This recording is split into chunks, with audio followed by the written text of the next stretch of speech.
Hmm, I'm actually on time. Howdy, folks. Um, kind of fucked up Wednesday. Hmm. Kind of fucked up Wednesday. Didn't do Thursday to make up for Wednesday. So making it up tonight because I kind of want to get drunk. So you guys get to watch me get drunk. So kind of fucked up Wednesday. Fuck me. There we go. Had to mute. Hate the sound of my own fucking voice. So, let me open up the pop-out chat. Got 2 viewers. No.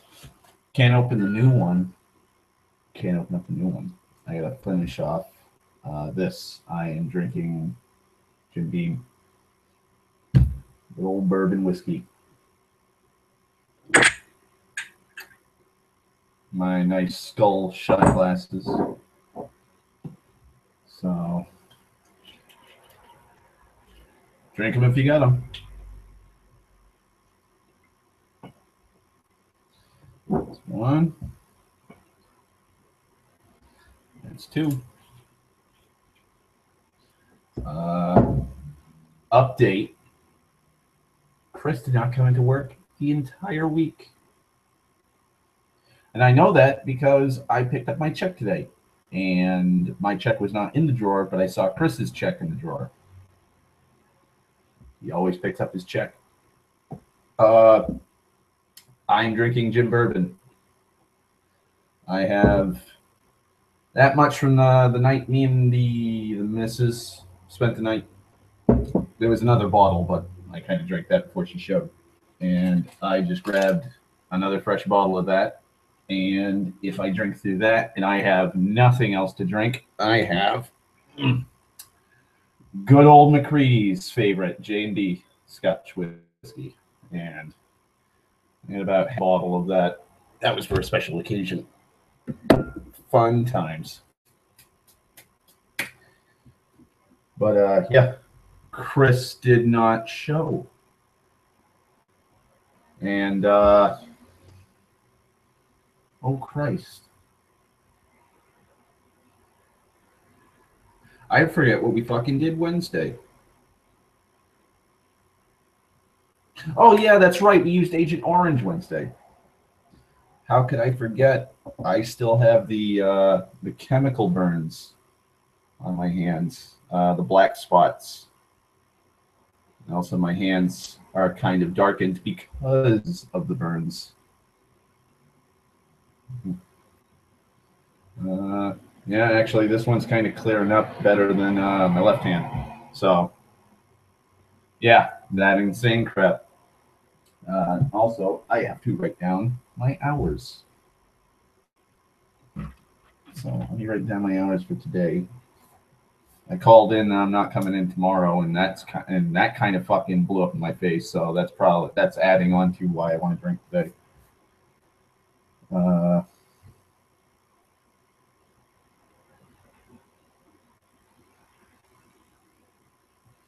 That's okay.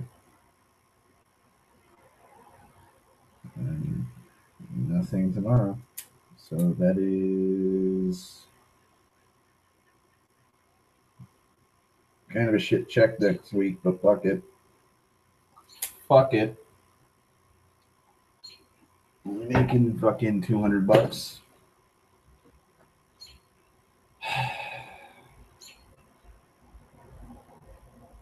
Thank you, Firefox.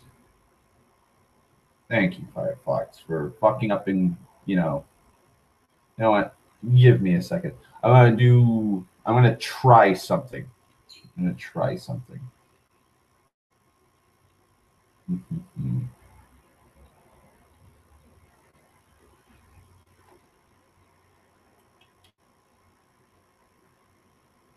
Uh,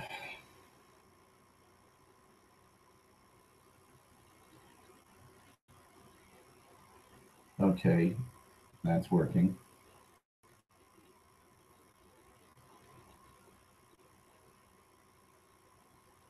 Come on. I know you can do it. Oh.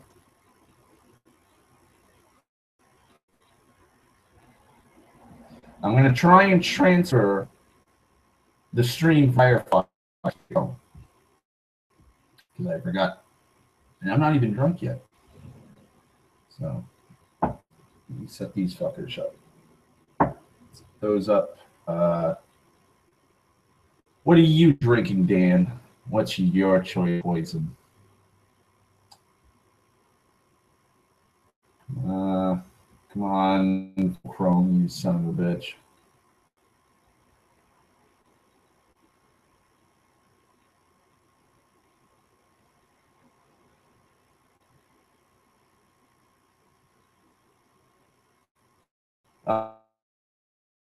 Fucking spammers.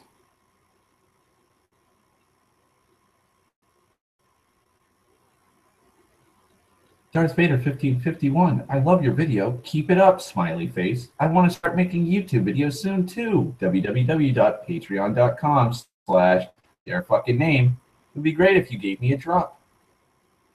Or sponsored me. No. No.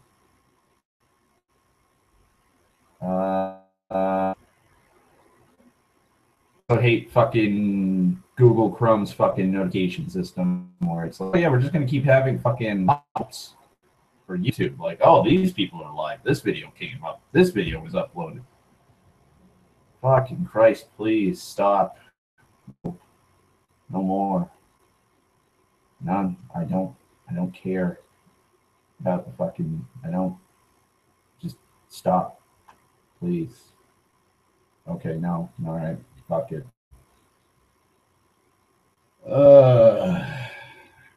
YouTube. Let me close out fucking these processes or processes. Also, I realized that fucking Elder. You know what? I'll ramble a little bit about the Elder Scrolls 4 Oblivion in the retrospective I watched because it actually brought up a lot of points and it's insanely fucking long. It was like oh, it's right there. It is 4 hours 57, practically 1 second shy of 4 hours 58 minutes long of a video. That guy dissected the fucking piss out of that fucking game, piece by piece. I actually fell asleep a few times. Low priority on that. Okay. Creator Studio. Let's go. Creator Studio. Load up. Please and thank you.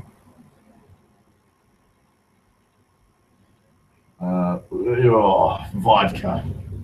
Yuck, vodka.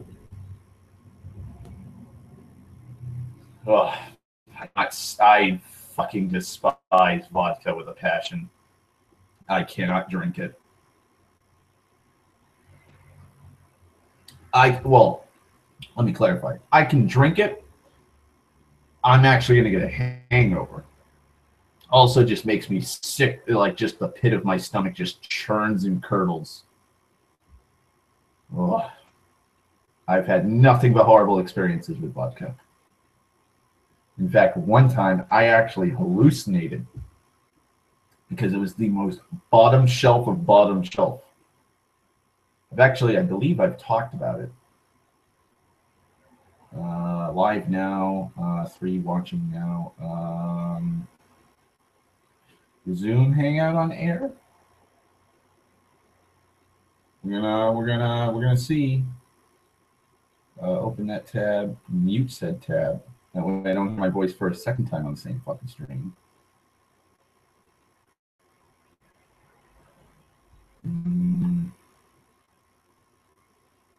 Okay.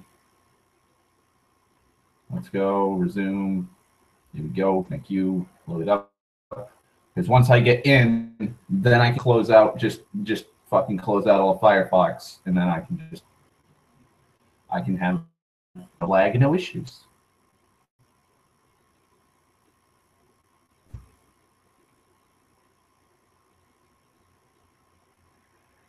Oh, yeah.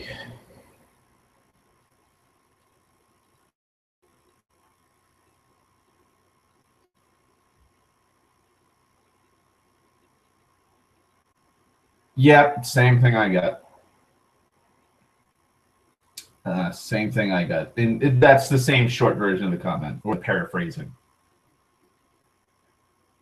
I like your video. Donate to my Patreon. And here's a link to my Patreon. And it's like, no, not going to. Okay. Let me mute my microphone, turn off the camera. Let's see if it does that on this.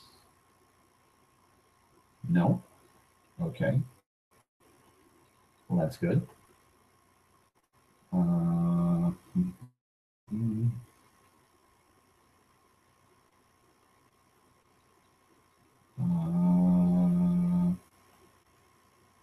Have I got the notification yet of, oh, you're joining a Google Hangouts? Fucking click this little fucking, click the little check mark. Even though I've been on Google Hangouts for fucking months now. Like, that's the thing I hate about fucking computer systems and fucking just the internet in general.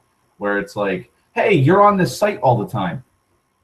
You gotta that you've read and understand the information on these Hangout on airs and agree to the rules. It's like, I've been clicking on this thing for fucking months. Can you finally just kind of come to the understanding of, yeah, I've read through the rules and I understand what the fuck you're talking about?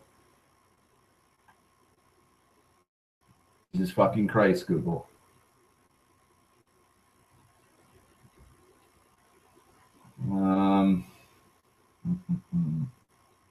I've clicked that. I've checked that fucking box like 5 fucking times. Okay, got it. There we go.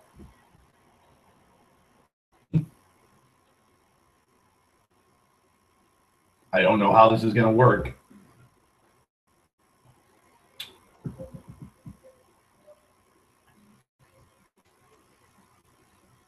Okay.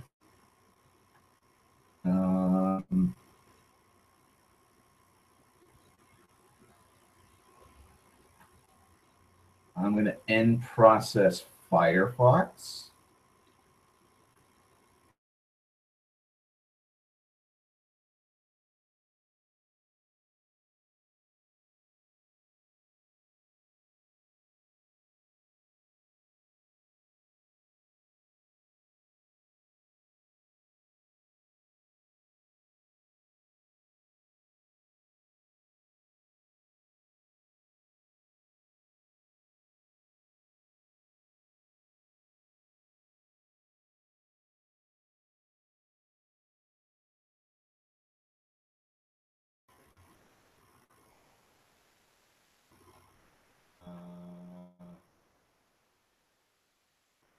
Okay. Works. Firefox to Google Chrome. I don't know. Kind of surprised.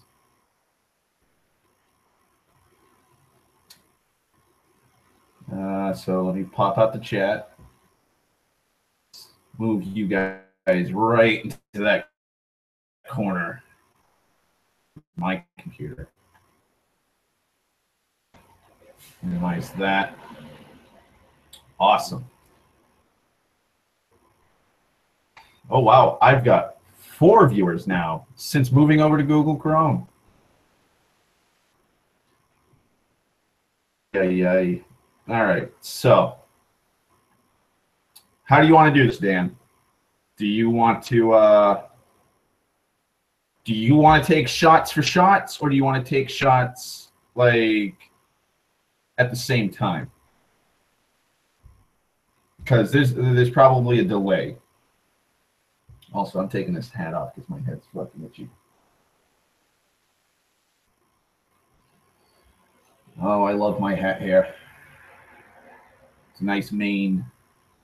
6 viewers. Hi from Bulgaria. or no, Bulgaria. Sorry, I read that as the pronunciation of what it would be. Howdy, troop.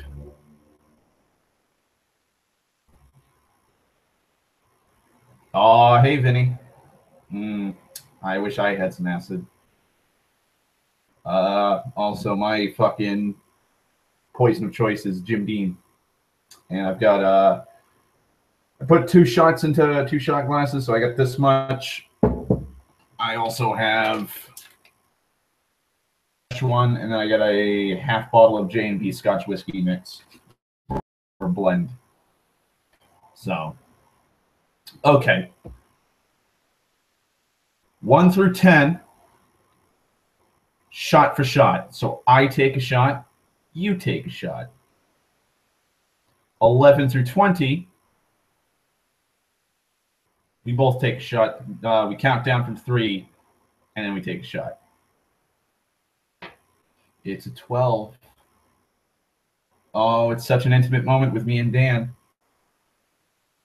Let me grab some num-nums. All right, Dan. I've also, you guys probably can't see it, but I've got a big fucking bag of sweets. I'm going to probably have the munchies for when I start drinking, because I get a fucking craving for sweets when I'm drunk. Oh, I had 7 viewers at once. So close to actually capping. The matter of fact, 7 viewers at once is probably the highest I've gotten in a long fucking time. How are you doing, Troop? How are you doing, Vinny?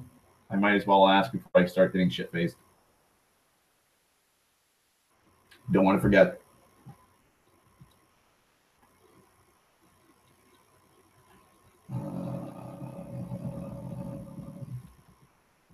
I did a message on.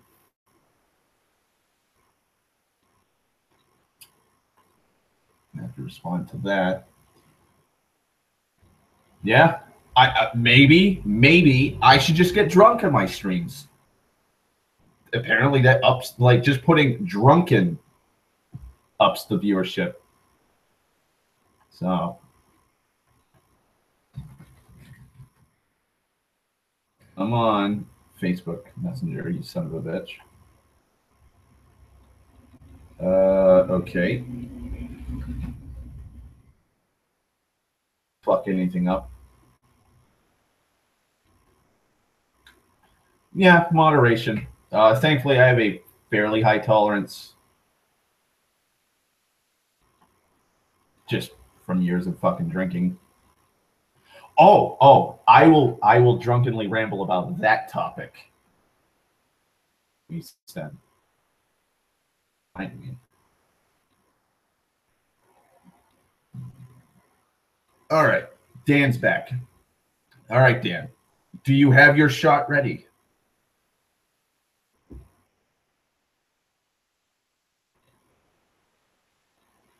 Playthrough would be nice. I'd probably die a lot if I played any fucking game, though. So,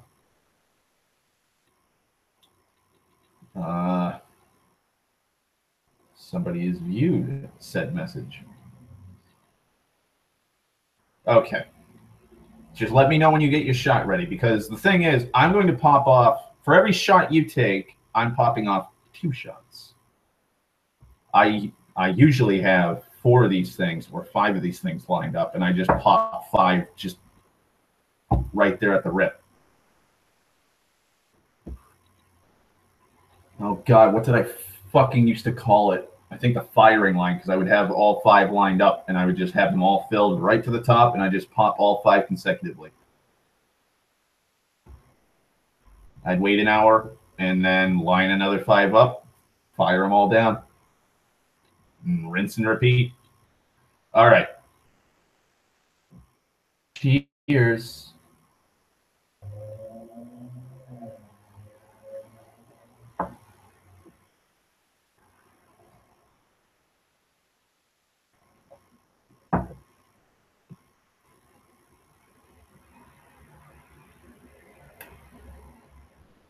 Woo. Fuck.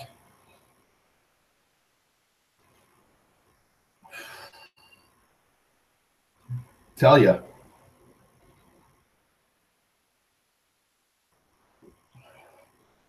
Been a while. Fuck. Thank you. I got these 2012. Got them off of fucking ThinkGeek. They had normal shot glasses, and then they had a like an actual drinking glass, like a whiskey glass. I was like, fuck the whiskey glass. I want I think it was the price of those four would equal one whiskey glass, and I said, fuck that. If it was half the price of those, I would have bought two. So, plus now everybody knows which ones are mine. So, all right. Which to ramble about first? I can bitch and complain about Oblivion. I'll do the easiest one. I'll do the easiest and the quickest one. And the quickest one's probably going to take a while. Also, I got to text somebody real quick and warn them. That way they don't fucking annoy me.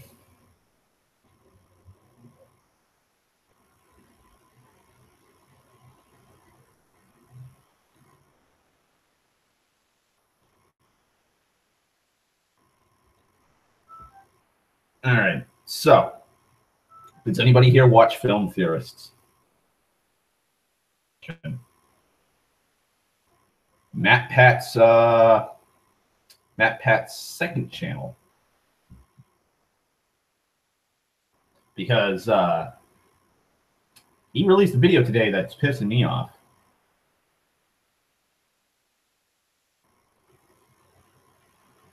All right, so Sten watching him.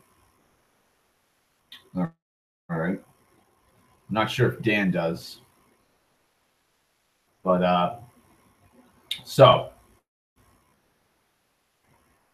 I think that it was let's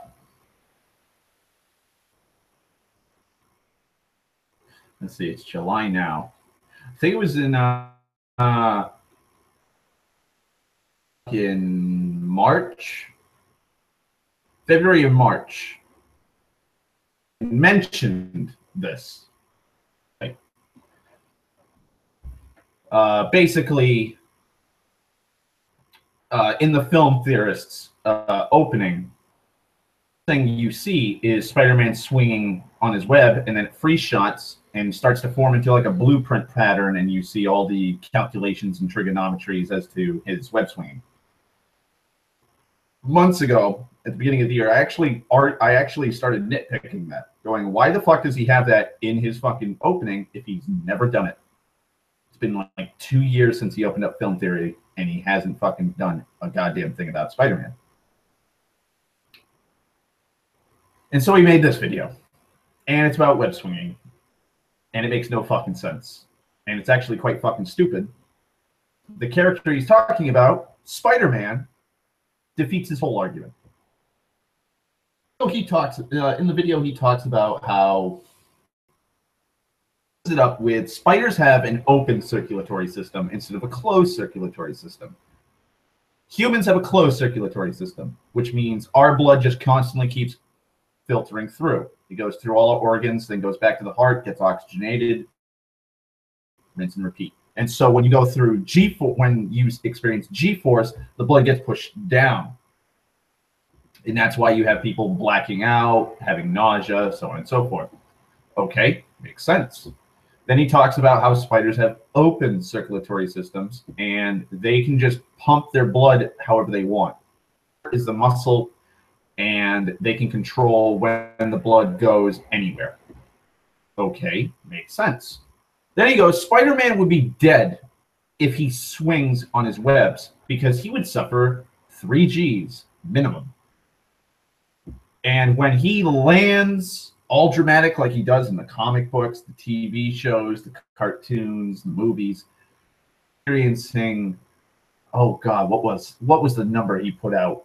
Like 6,000 newtons or some shit like that, or it's like 10 Gs or 12 Gs.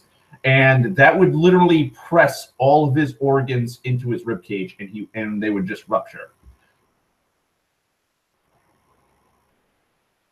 Okay. Talking about a man who is thrown into concrete walls by superpowered villains, right? You are talking about the man who has a superhuman physique now. Enhanced. That's the thing people keep forgetting. Spider-Man is fighting superhuman villains that are punching him. Concrete, they just fucking knock chunks out of the fucking pillars and shit. Meaning they're packing one hell of a fucking punch per PSI. And Peter's just able to fucking either shrug it off or endure that kind of fucking torture and physical fucking endurance. Hey, Peter would die. Peter would die when he swings on his webs. Okay, Matt Pat. Okay. You know, because we've not seen Peter, you know, stop a fucking moving train. Like, hell, even the trailer for Homecoming shows him fucking using his web to pull a fucking ferry closed after it was cut in half. In the trailers, Shocker hit him with a concussive blast, and he goes through a fucking truck. A school bus. He's not human. He's a meta-human. His physique is vastly superior to what we have, Matt Pat. You can't use real-world physics and claim, oh, hey. You can't do that with any superhero. That's why they're called superheroes. Like, I'll give you maybe Krypton with your Superman theory and how, oh, well, like, you can possibly fucking, you know, playing fields with Krypton if you turned Earth into Kryptonian fucking, I think it was like a Kryptonian atmosphere. You add the gravity and stuff. Well, no, wait, I'm sorry. Now I remember. Pat's film theory for Batman v Superman, he stated that Krypton has an atmosphere that is 52 times heavier than Earth's, which means that Superman, because his physique is suited for 52 times Earth's gravity, he is producing 52 times the strength, speed, and endurance of most human beings because of his atmosphere that he's been acclimated to as a baby. Makes no fucking sense because he wasn't on that planet for more than, what, like 8 months. Okay. He's like 30 fucking years old, so that means he should be acclimated to Earth's gravity and Earth's atmosphere instead of Krypton's. But I'll give you that. For Batman to cause enough damage to Superman, he would need to punch him with the force of a punch 2 times Earth's gravity. And that's how you could kill Superman, is basically damaging him with the same amount of force that he applies to everything around him. Kind of fucking stupid. Because, you know, the whole yellow sun and the red suns and blue suns and all the kinds of different fucking light radiations, even that's fucking half-baked because, you know, all 3 suns technically release them around the same amount of radiation or light. Size of them and the temperature of them that changes the color of the sun, if I remember correctly from fucking physics and science. I'll give you that. But every other science theory, every kind of fucking film theory he's had, or any game theory that he's had when it comes to superheroes, he always tries to put real world fucking physics into it. Stupid.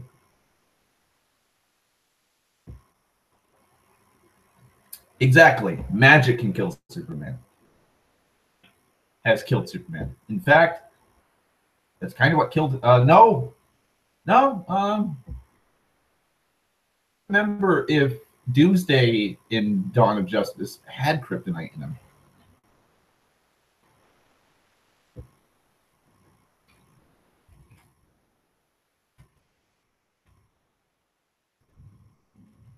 Uh,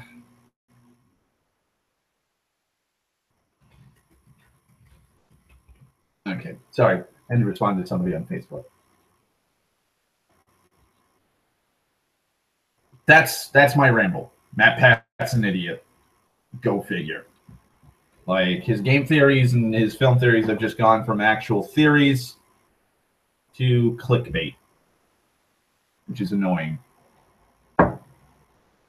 Also, I'm not going to drink yet. Don't worry, Dan. I'm just setting up so I don't forget.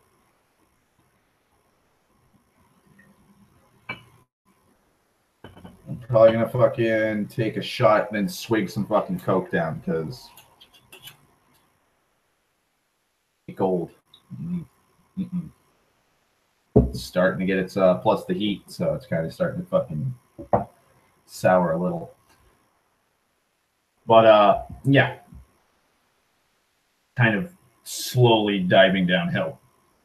Well, he's been going downhill. That's why he had to make film theory. But yeah, Gaijin Goomba is kind of okay. Sometimes his stuff's a little fucking too far stretched with the whole cultural shit.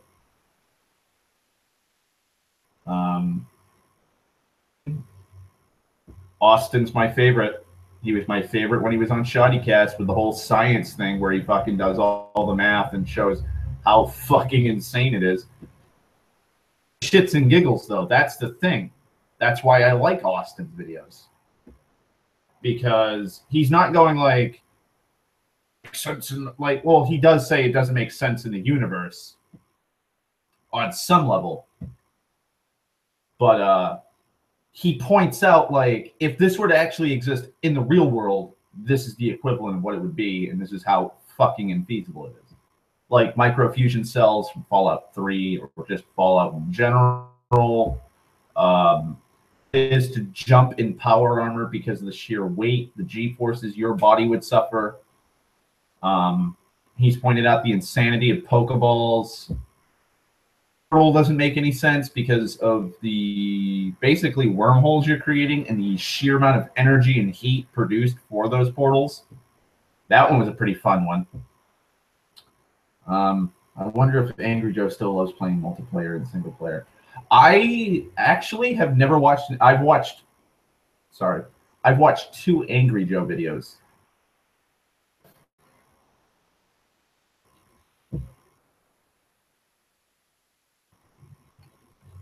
That's all I've watched. I kind of can't stand Angry Joe. Angry Joe's mode of communicating annoys me. That makes sense. It's very hyperbolic to the point of annoyance. Like Yahtzee is hyperbolic. Most game reviewers, most reviewers,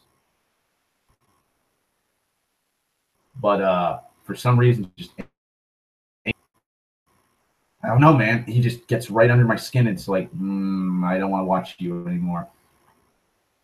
I'd rather watch a better reviewer. It's not just too in your face, Dan. He's trying too hard. The perfect example of him going the Man of Steel and the Batman v Superman Nostalgic Critic Angry Joe review. Those are the most over-the-top reactions I have seen Angry Joe. She's using it more than Nostalgic Critic has, since he's come back, he's been kind of hamming it up even more to the point where it's just like, he starts hamming it up, I just kind of fucking zone out. I won't actually watch it. I'll just listen. Starts to come back down to like the real world and reality. That's when I'll actually sit back and start watching again. Is that a fucking firework? It's the fucking 7th. God fucking damn it. But yeah, just Angry Joe. Just Angry Joe's fucking hyperbolic, over the top fucking reviewing process rates on me to no end.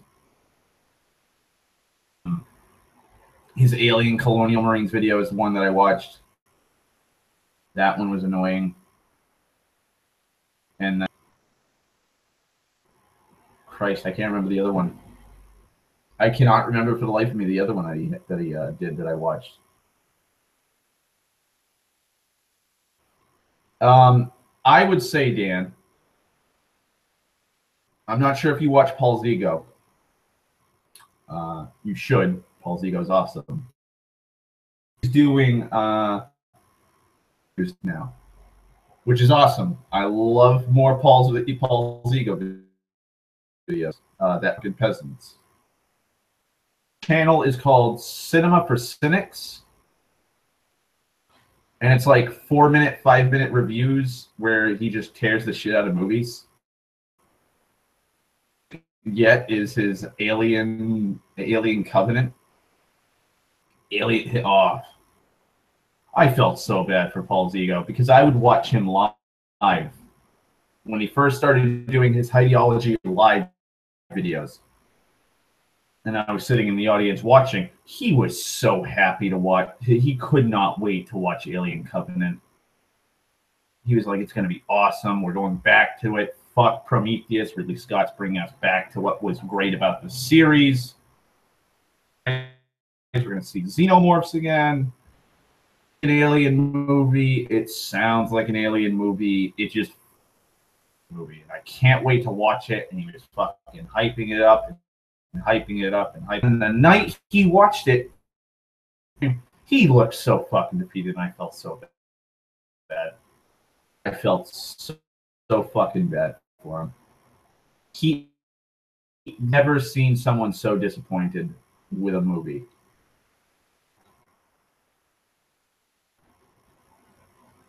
Like, say what you want about the prequels. When I saw Phantom Menace when I was in 2nd grade. I loved it. I was 6 years old. Let's see. No. Came out in 1997. I think it was 1997. Then 2000 for Clone War, Attack of the Clones, and then Revenge of the Sith came out in 2003. I think they were 3 years apart. So I was like 6 or 7 years old, probably 6, because it was a summer blockbuster. It was either a spring or summer blockbuster, if I remember, and it had to have been a spring release because I had school. And I actually skipped school on, I think it was like a Monday or Tuesday to go see it before all my friends. So I was like the cool kid for a week. And when they would all be able to finally watch it, if their parents allowed them. But yeah, I was fucking ecstatic to see it. I was absolutely fucking amazed. It was like I had seen Star Wars. I was fucking a fanatic for Star Wars. You could ask my father. He showed me Star Wars when I was 4 years old, when the special edition release came out in theaters for A New Hope. He brought me and my cousin Aaron at the time to go see it. And I just immediately fell in love with it. So a couple of years later, after watching all 3 Star Wars movies and watching them to death and burning out the fucking VHS tapes my father got me, when I started seeing ads and promotional fucking posters for Star Wars, The Phantom Menace Episode 1, I was like, oh my God. Star Wars. And like, my mind may have not have fucking processed it correctly, but like, looking back on it now, it was my Star Wars for my generation. It was the first Star Wars movie that would be coming out in like 20 years. I think it actually came out on the 20th anniversary of Star Wars, or around, that year. because it came out in 77. A New Hope came out in 77, so I think it came out in 97 as like a 20th anniversary kind of thing. And so like it was 20 years since the first Star Wars movie came out. Or 14 years since the last Star Wars movie, Return of the Jedi, came out. And so it was my generation's Star Wars trilogy. So I watched it. I fell in love with it. I loved Darth Maul. I liked young Obi-Wan Kenobi. I liked Qui-Gon. I was okay with Anakin. He was my proxy. That's something I kind of don't understand with about complaining about the kid. I like being a 6-year-old kid and seeing like a 10-year-old Anakin. I could kind of relate. Like, well, I'd probably be like that too, and I totally would want to fly a fucking N1. I think it's an N1B fucking Naboo starfighter, or an N1 Naboo starfighter. I forget the designation number, but like I'd be like, oh my god, that's me. I could do that. Like Anakin is the proxy for little kids. So there's that. And then 3 years go by. Episode 2 comes out. I didn't watch it in theaters because I believe I was sick at the time. Yeah, I think I was like 5th. No, that was 4th grade. Yeah, 4th grade. Because in 5th grade was when 9/11 happened. I actually remember what happened on 9/11. I actually remember where I was on 9/11. That was a weird fucking. It was a pretty embarrassing thing for my class. But I was in 4th grade. I think I got chicken pox at the ass end of 4th grade, so I couldn't go with my friends because I guess it was a whole get together kind of thing. So I didn't watch Attack of the Clones. I got it on DVD and I watched it. It was okay.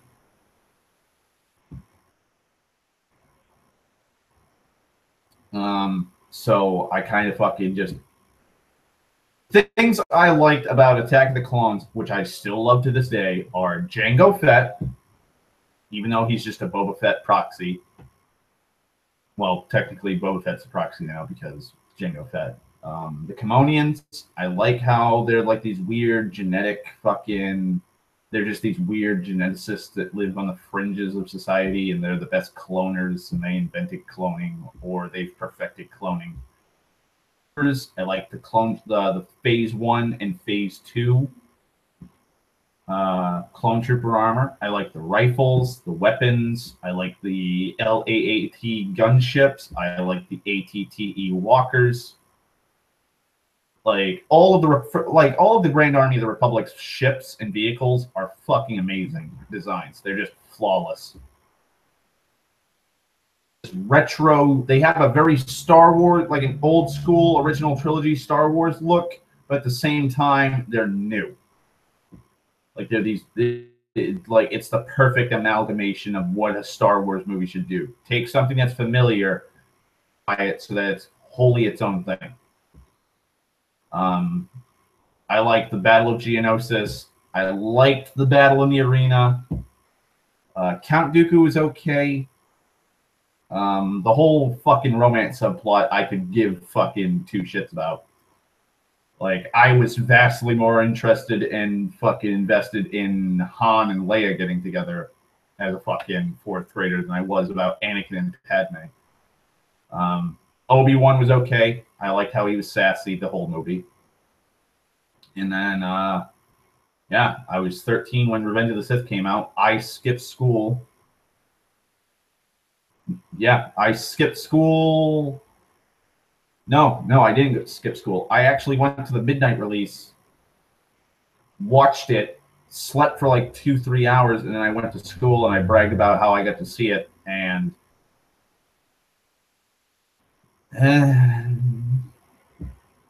yeah, it was okay. I liked the opening.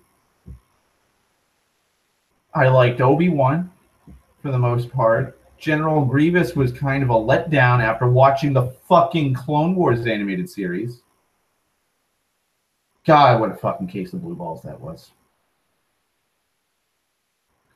Especially that fight scene in Clone Wars where fucking Grievous is taking on like 6 fucking Jedi and he crushes the skull of like 2 of them with his feet.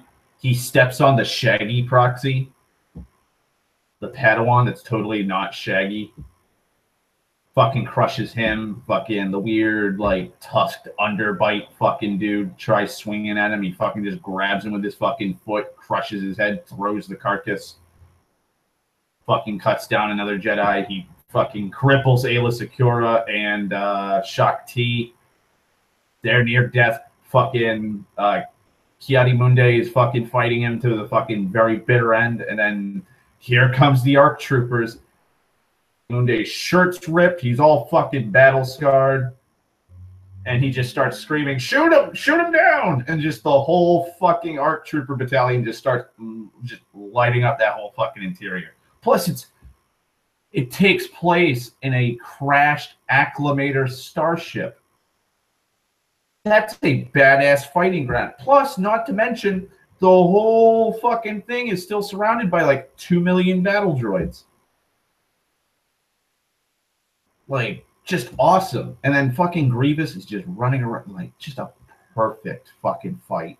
Just to hype up fucking Grievous. And then they end it with him getting fucking Windu force crushes his chest, so he starts hacking and coughing. And that explains why he's hacking and coughing in the movie. And he's a coward now for some fucking reason. Oh, Grievous.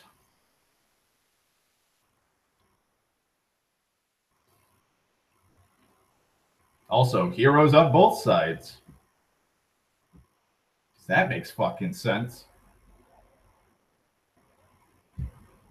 That makes perfect sense. Heroes on both sides.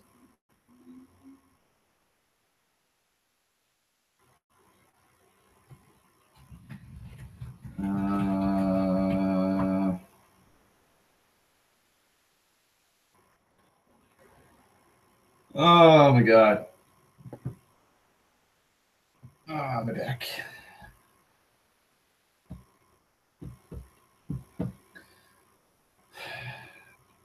So, that's it. I will bring this up because I mentioned it. No, don't you dare. Don't you fucking dare, Dan, with that goddamn Obi-Wan quote.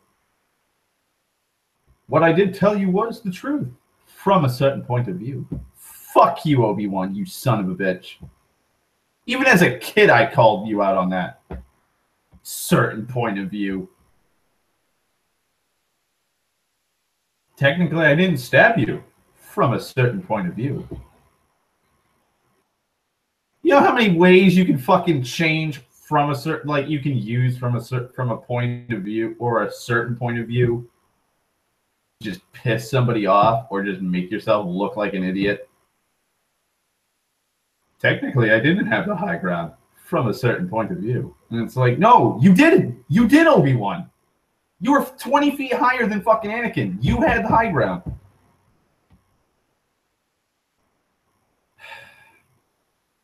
Why couldn't you just say, I'm sorry, I lied? No. No. Jar Jar Binks never makes sense. Not even from a certain point of view. He's like a fucking null void. Exactly. See, here's my theory as to why Lucas wrote that into the script. It makes Obi-Wan look like a dick. And a liar. See, here's the thing. Script. This is all you had to do, Lucas, to fix that script. Why didn't you tell me then? I was worried that you would fall to the dark side. Past. Oh my god, I just fixed it. Obi-Wan accepts his fucking lie. Shows remorse and guilt. Explains himself validly. Instead of sitting and going, well, Luke, you gotta come to realize that a lot of people that we come across just lie straight to your fucking face. From a certain point of view. It's like, just Fuck off. Yeah. Do you know how long it would be? Like, that's something. That's a fan movie that needs to be made, Dan. Have Obi-Wan and Luke just sitting there. And we could get Mark Hamill to do it because he's old now. So this is what you do. You take that edit of Return of the Jedi where he starts explaining things. You get somebody who can do a good, goddamn good fucking Obi-Wan fucking voice or impersonation, and you have them over, they just dub over the lines. And then we just flash forward as he explains all the horrible shit that Anakin did and why Obi-Wan just did not really like him. And then we flash forward to Mark Hamill and Luke sitting on that fucking Dagobah stump with fucking ghost Obi-Wan still talking to him. And then we have Luke go, no, fuck this. I'm going to Acto to the fucking first Jedi Temple. Fuck this. Luke, wait. And it's like, nope, he just flies off. And that would be the perfect prologue to Force Awakens. Luke is missing. I wonder why. Got sick and tired of hearing about his father's shit. Got sick and tired of his shit.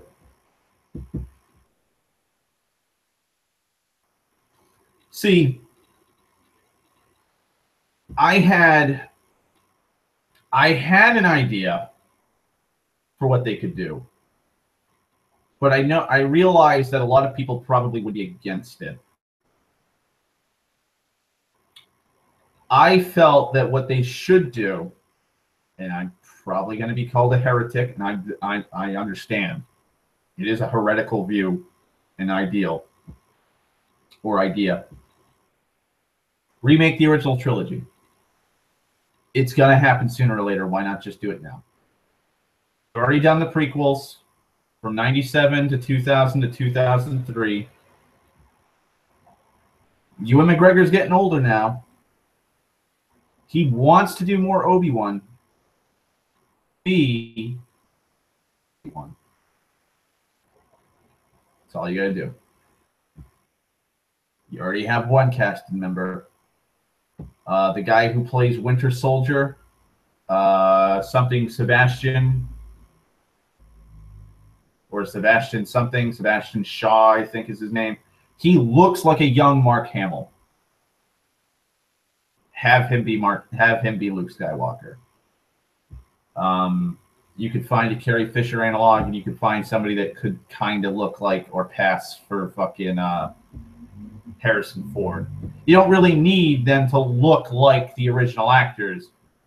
I'm just pointing out, like, if they ever wanted to do like a movie in between Return of the Jedi and Force Awakens, and they need Luke, guy who played Winter Soldier looks exactly like a young Mark Hamill. It's fucking horrifying how young he looks and how like similar.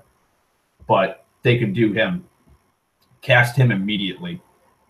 But yeah, just remake the movie. Get the fucking movies done before James Earl Jones passes away, because it's gonna happen. It's gonna happen soon. Like, James Earl Jones, I think, is in his 70s. Early or mid 70s, might even be late 70s. Hell, I remember a couple of years ago, back in 2015, when I was working at the warehouse, somebody stated that James Earl Jones had died. It was a big hoax on Facebook. And Jake, the forklift driver that I was friends with, massive fan of Star Wars. He always watched Star Wars Rebels when it aired. He would watch the Clone Wars with his kids. Just a massive fan in general. And he used to call me Skywalker because apparently he thought I looked like Luke, while everybody else called me Rambo because, you know, I was wearing fucking military gear to work. But yeah, he saw that, and his immediate response was to call in from work, and he got drunk. That's how big of a Star Wars fan he was. He was that heartbroken that one of his favorite actors had died. And he came in and he's like, "You hear what happened?" I'm like, "No, what happened?" He's like, "James Earl Jones died." I'm like, "No, he didn't. What are you talking about? He's gonna be in. He's in Rebels. They're shooting a new season." He's like, "You're pulling my leg." Like, I saw the news articles. He's dead. I was like, "Hang on." So I grab my phone and I fucking start scrolling through it, and I go to Facebook and I click on the link. And I'm like, "Oh, this is fake news, Jake." He's like, "You're kidding me." I'm like, "No, I'm not kidding you. James Earl Jones is alive and well." He's like, "Son of a bitch." I'm like, "What?" He's like, "Oh, I wasted $180 on fucking 3 fucking handles of whiskey. Drank myself into oblivion because I was fucking that heartbroken. Sorry you can't recoup the $180 you spent, but at least you know now that he's fucking alive and well." He's like, "Yeah, can't wait." Uh,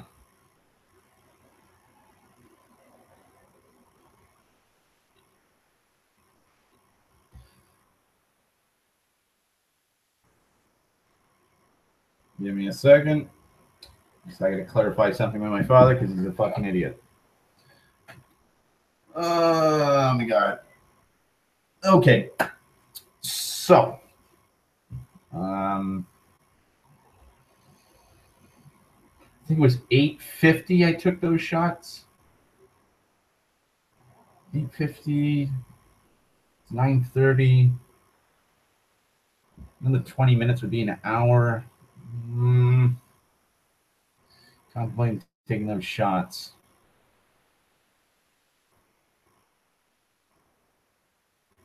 Let me check my Facebook first.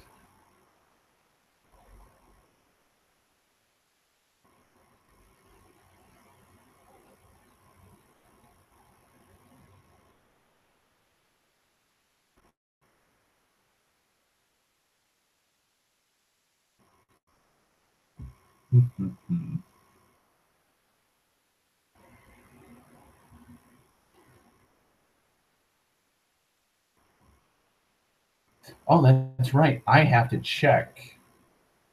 Um, I've got to check the Long Dark because I heard there was going to be an update. So, that out.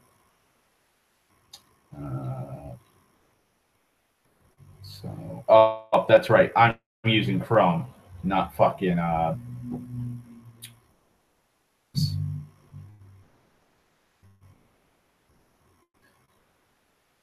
Lined up first. Come on, Google Chrome, fucking load.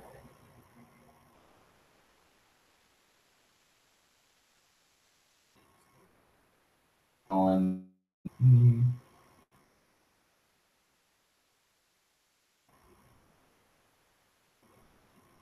Let's go.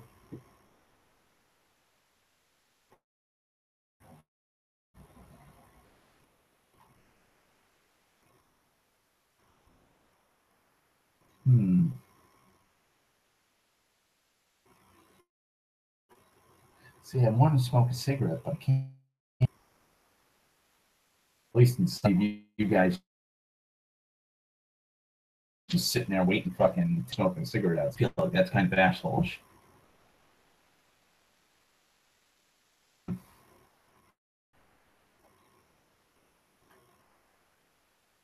Do.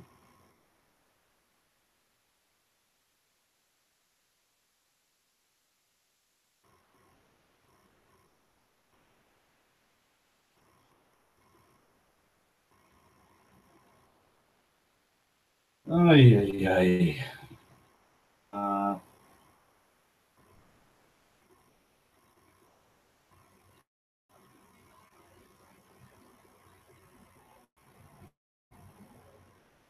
Statement.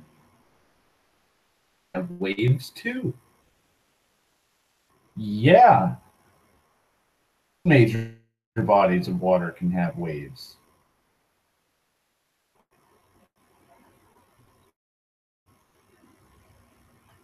Also, Destiny 2's trailer just fucking stupid. I've always hated the Destiny's franchise.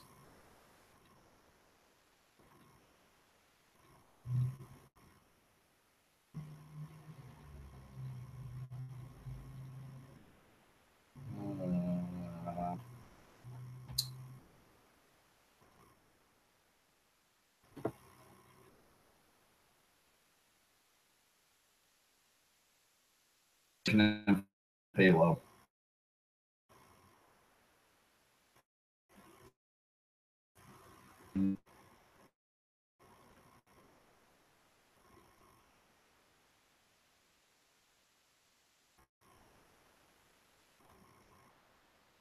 Okay. Let me check. Okay. That's fine.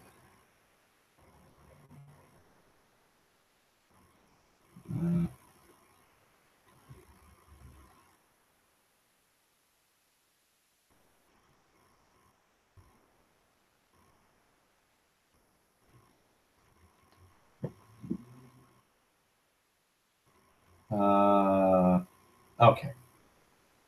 Dan, are you there?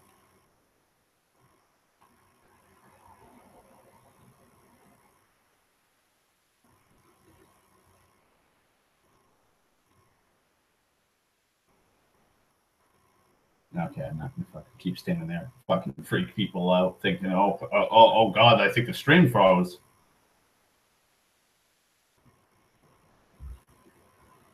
Okay. It hasn't been a full hour yet. It's only been fucking like 40 minutes. I'm having my shot. So, cheers, motherfucker. Clinky.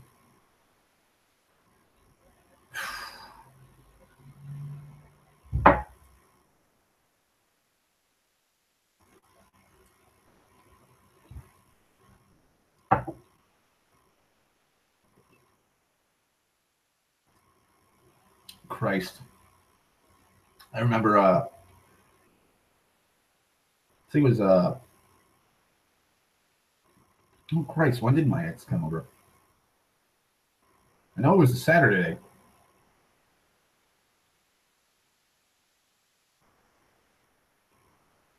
Let me check Skype. Because Skype probably has the date.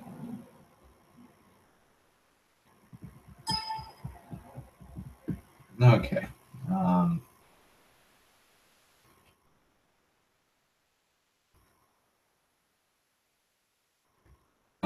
That's it. If I type in wine,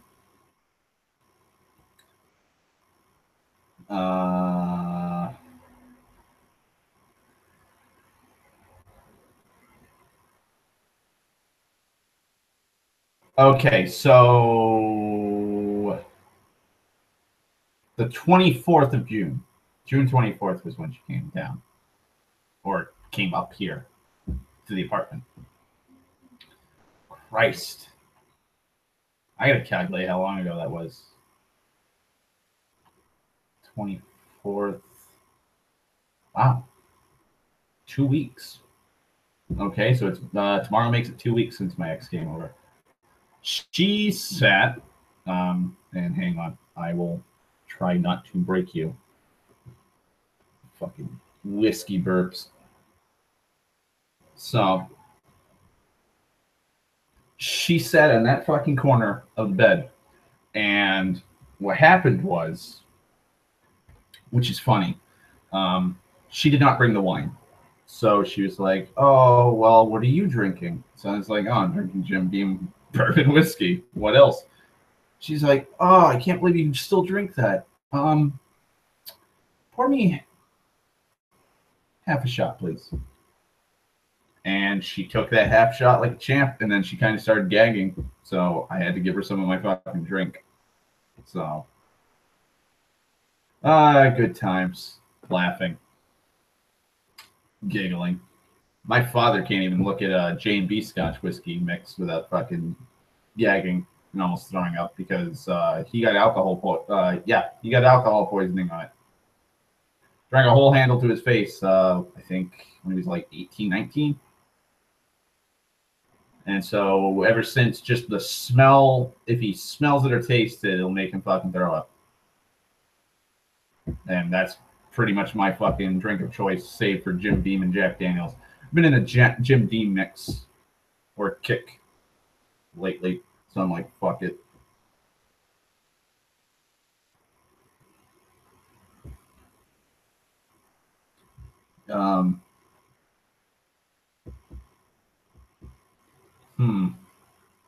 Oh, that's the thing. So the thing that's causing me to want to drink tonight, it's out of frustration, annoyance. I'm sure I've talked about it on here. So for those who do not know, and if I've not talked about this, I will explain how my mood works. So you start off in the center. I'm neither angry, nor happy, nor sad, nor nothing. I'm in state. Everybody is happy, really angry, really sad, etc. We're just normal. There's 3 stages to my to get me to be angry. There's 3 stages. Annoyed, then I'll become frustrated, then I will be angry. Usually when I'm annoyed, I kind of just I just kind of go into a give no fucks kind of mood when I'm actually annoyed. When I become frustrated, I redact that, and it's like, no, now I give fucks because now you're starting to frustrate me and you're starting to try and fucking piss me off. And then once you've pushed me beyond that into, like, my frustration becomes just a blind rage and I start just yelling because I'm angry. And there's a lot of fucking people that I've talked to over the years that are always like, I can't believe how angry you got last night. And it's like, no, trust me, if I was angry, I would have lost my voice and my knuckles would be fucking just raw. Like, the bone would probably be showing because I got into a fist fight with someone. Like, that's how, like, that kind of anger does not show up. I was frustrated last night, not angry. There's a big difference to me. Like, anger for me is when I'm just in a blind blackout kind of rage where I'm just screaming to the top of my lungs, saying it like it is, just being completely blunt, no filter whatsoever. And usually, because of that anger and frustration, I will usually punch a wall. Or if there's somebody pissing me off, like a guy, probably going to square off. And I haven't gotten into a fist fight for many a year. So it shows you just how long it's been since I've actually gotten angry. Drunk, that kind of fucking, that line between frustration and anger kind of blurs. I'm a happy drunk. That's the thing. I guess trigger words would be the best term to use, I guess. You don't bring up certain things with me, I'm fine as kind. Like, you bring up some very negative fucking things about my life that, like, like personal things that, like, still torment me, tank my mood, and then I'm just going to become a depressive drunk, which is going to make me want to drink more so that I can get back to being happy, which isn't going to happen. And then, like, I just become this drunken fucking brawler that wants to get into a fight. Pretty much bad time all around.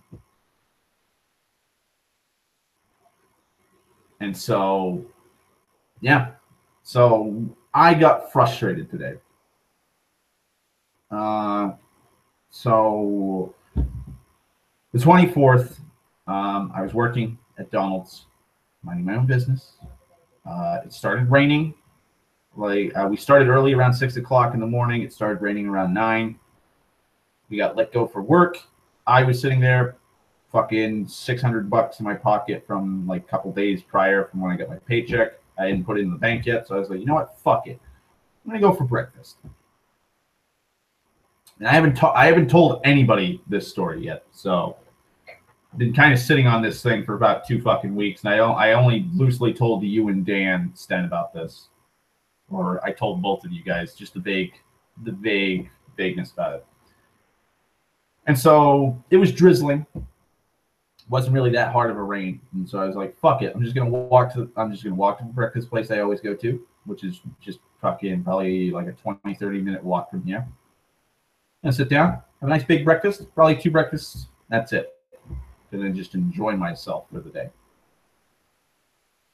Get about halfway there, and I'm like, "Wow, sky is really fucking dark right now."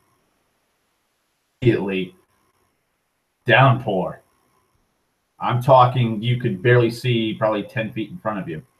Like the only thing you could see was fucking car lights for a little bit.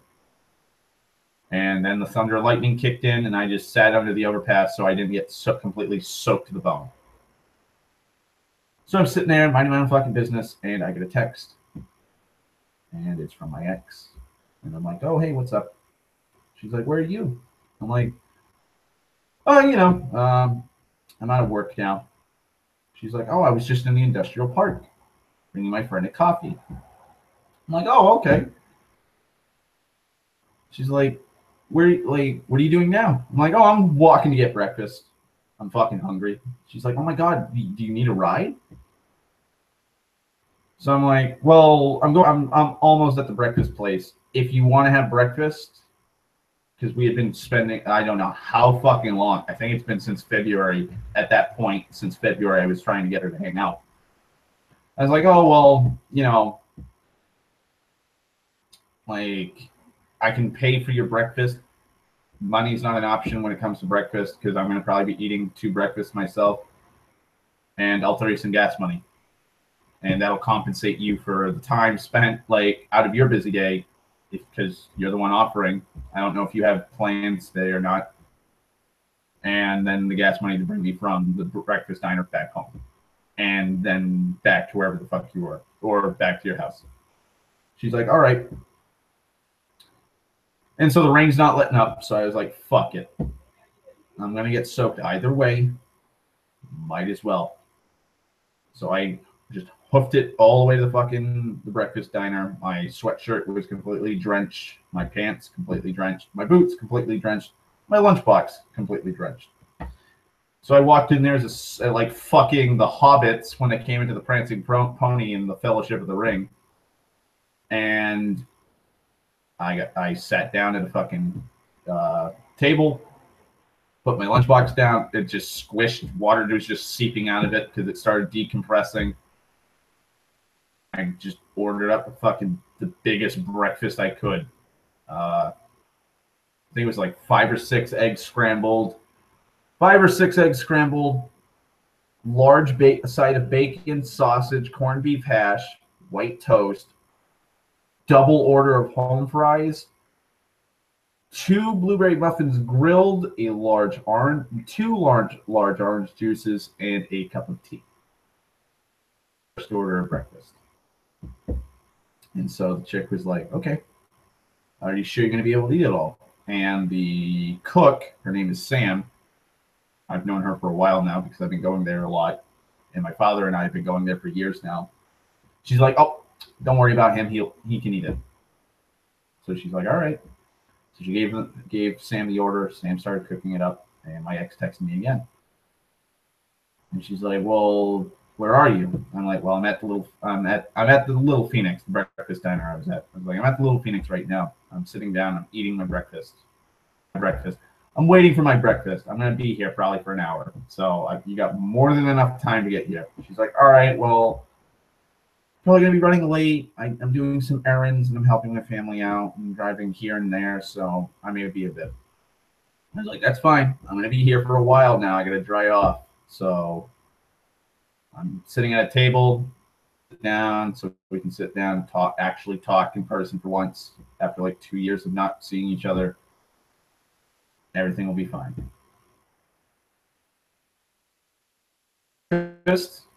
I eat my breakfast. And so I'm waiting again. And it took only half hour for my food to get cooked. So 45 minutes for it to be cooked, brought to my table, and for me to eat it. So like an hour and a half goes by. I've eaten 2 of these fucking orders. She still has not come. And so it's like, about 10:30-ish, not like almost 11. I put the money down for my bill. I get up, I grab my fucking soggy fucking lunchbox, which has left a muddy fucking print on the ground. And I walk outside and I sit down on a patio table under the awning because it was still kind of raining. And I smoked a cigarette, which I'm kind of craving right now. And I just sat there and I smoked a cigarette. And I was like, well, fuck it. She said she's going to give me a ride. Might as well just wait. I get a call from my father. Apparently, everybody at the shop panicked because I just magically disappeared. Me and Josh had come back to the shop because it was raining. And as soon as Josh and Donald told me that's it for today, I immediately just fucking beelined it to the little Phoenix to have breakfast. And so nobody knew where the fuck I went. And my father was panicking because he wanted to talk to me about something or other. And so he's like, where are you? I'm like, I'm at the little Phoenix. I just had breakfast. Why? He's like, everyone's freaking out. They didn't know where the fuck you were. And I was like, does that matter? I'm a 26-year-old grown man. I can do whatever the fuck I want, go wherever the fuck I want. And they're like, and my father's like, no, I need to talk to you about something. I'm like, well, gonna have to wait. Getting home. I'm like, the ex is bringing me back. He's like, what? I'm like, yeah. Been talking to her. She texted me. I've been texting her back this morning. She said she wants to give me a ride. She said she's coming over. He goes, oh, I give her another 5 minutes, and if she doesn't fucking show, call your aunt. Either that or call a taxi. One of those will actually give you a ride. So I'm like, all right. So I talked to him for like another 5 minutes. He didn't have anything really fucking, important to talk about that he needed to talk to me about. It was just that he wanted me to spend time with the dogs before I left. And I sat there and smoked 2-3 cigarettes for like half hour. And I was just like, you know what? Fuck this. I'm just going to start walking. Because the rain had finally stopped. It was soaked. My sweatshirt soaked. I had taken my sweatshirt off. And I was like, I'm just going to walk in the sunlight and just dry off. Because I'm not going to just sit here in the fucking shade with fucking wet clothes. Because it's just annoying me. So I start walking, and I'm walking, and I'm walking. About 25 minutes go by. And she texts me again. She's like, where are you? And I'm like, I'm at the fire station. Because there's a fire station going down the street to the city I live in. She's like, what the fuck? Just stop what you're doing right now. I'm going to pick you up. I'm like, you want me to just stop where I am now and just wait? She's like, yeah. So I walked up to the fire station. I sat down on the bench. And sure enough, she actually came, folks. She picked me up. Then her immediate question was, so where do you want to go?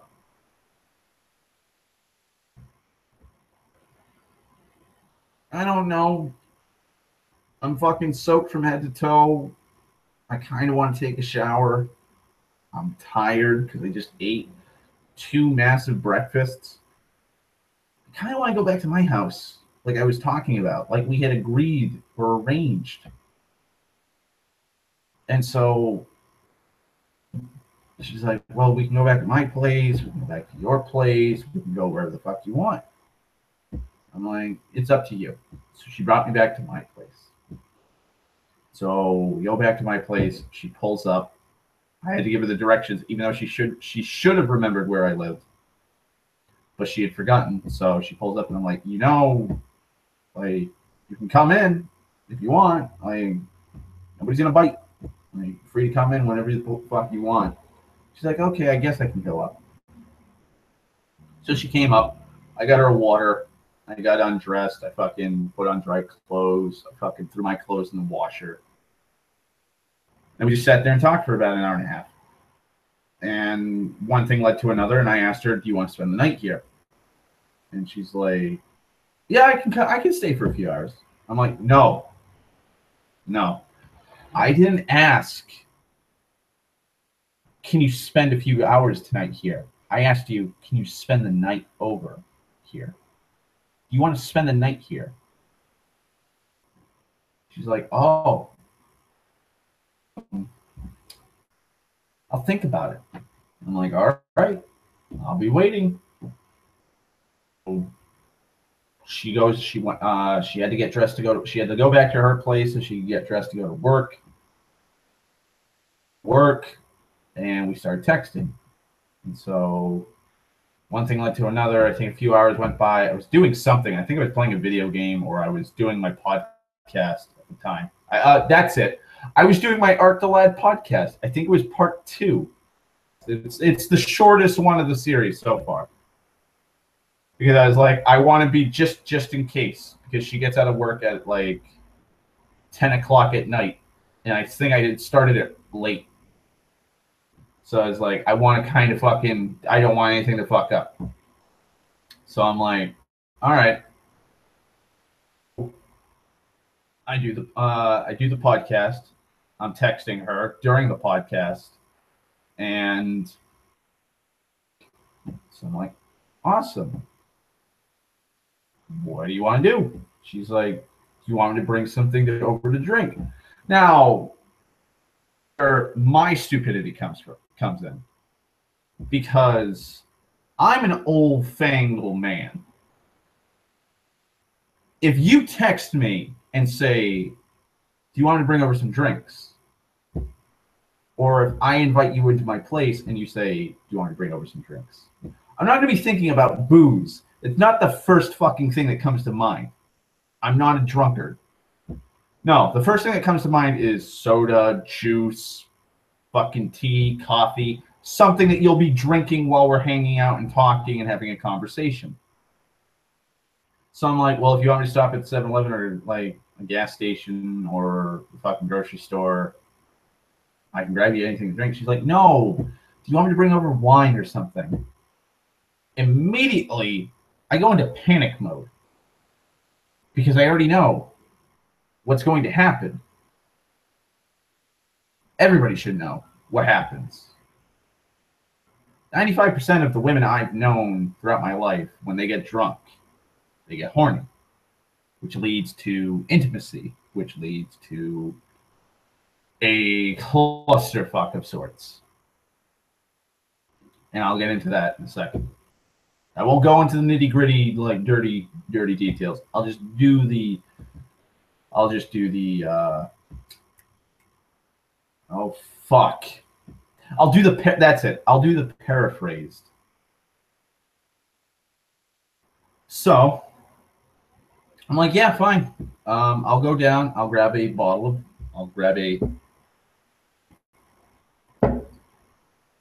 for myself, because I don't like wine. And if you want me to grab you a bottle of wine while I'm there, I'll grab it. If not, if you have a bottle of wine at your place, grab that. Just let me know.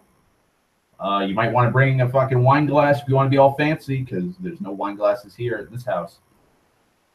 She's like, all right. And then I immediately get a text when I get my bottle of booze.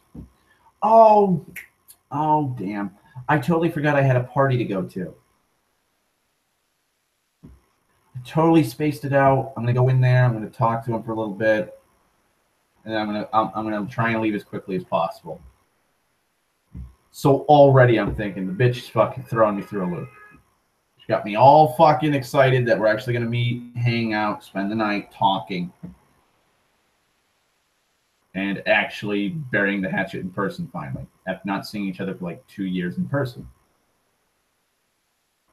So I get annoyed. I'm already at phase one, annoyance. Now, as I'm thinking about it, I'm like, you couldn't tell me this sooner. You couldn't tell me like earlier, like, because I had asked her before, like, if do you have any plans tonight? And she said, no, I don't have any plans tonight other than work. So now I'm kind of getting frustrated because it's like, if you knew that you had a party and you just realized you had the party, even though you're talking to the people who are going to said party, why didn't you tell me? Like, that's the thing. If you tell me the truth, I can do it. I have a party. It's fine with me. You have plans. I don't know your plans. Like if I ask Dan right now, like, Dan, do you want to go out to drink? And Dan's like, I can't. I'm doing my playthrough for my fucking like my Wolf Among Us Let's Play series. Like, that's cool. I don't know when you do your playthroughs. I don't know when you do your reviews or your recordings, audio recordings, or editing. I don't know your schedule. I just asked. You told me you couldn't do it right now, or later, or the day I picked out. We'll pick another day. Plain and simple. So I'm kind of frustrated. So I crack open the first bottle, and the bottle I showed you guys is the second bottle. And I drank that whole bottle in like an hour and a half. And so I'm nice and drunk. So I break open, I crack open. I stumbled down to the fucking package store, and I got this bottle that I have, which I'm polishing off now. And I drank half of it by the time she showed up. And she texted me like around midnight. I think it was like midnight, 12:30. Forget when.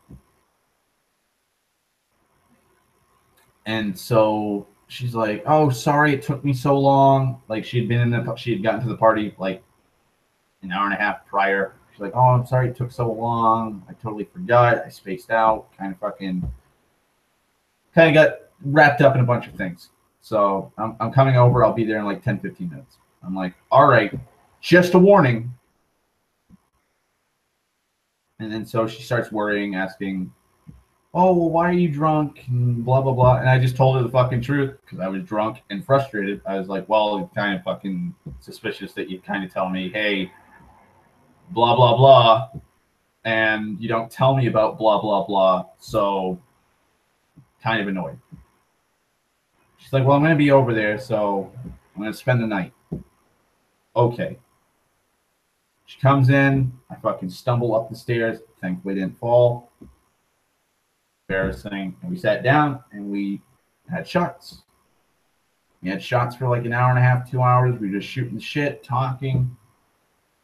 And then she started doing fucking handstands because she's a former gymnast and she's fucking into pole dancing. And she's just an acrobat by nature. And so she started doing it because she was getting a little tipsy. And I had poured her half shot. She'd already had 3 shots, technically. She had 6 half shots, and this was her 7th. So this was her, if she had drank it, she would have had 3.5 shots. So she's like, oh, pour me another. And I'm like, well, I'll pour my shot. I'll pour your half shot, and we'll drink at the same time. So we were doing what we're doing, Dan. And so I was like, ready to drink your shot? It's been like 10 fucking minutes since I poured it. She's like, oh, another 5 minutes. Minutes go by, and I tell her, 5 minutes are up. Time to take a shot. Oh, another 5 minutes. She did that 3 fucking times to me. And I was like, you know what? Because I already drank almost fucking a bottle and a half of fucking Jim Beam by myself. I was like, you know what? Fuck it. I'm going to lay down because the room's starting to spin because I'm not drinking. I'm just kind of sitting here spacing out. So my fucking vision's kind of going wonky. I'm going to lay down.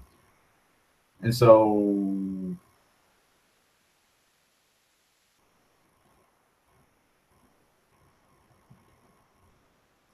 So I'm sorry, I accidentally called my father while I was trying to fucking reply to his fucking text message.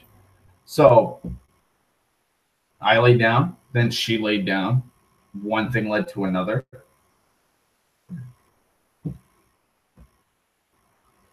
Like the stars had fucking magically fucking aligned into a fucking straight line, and like things happened.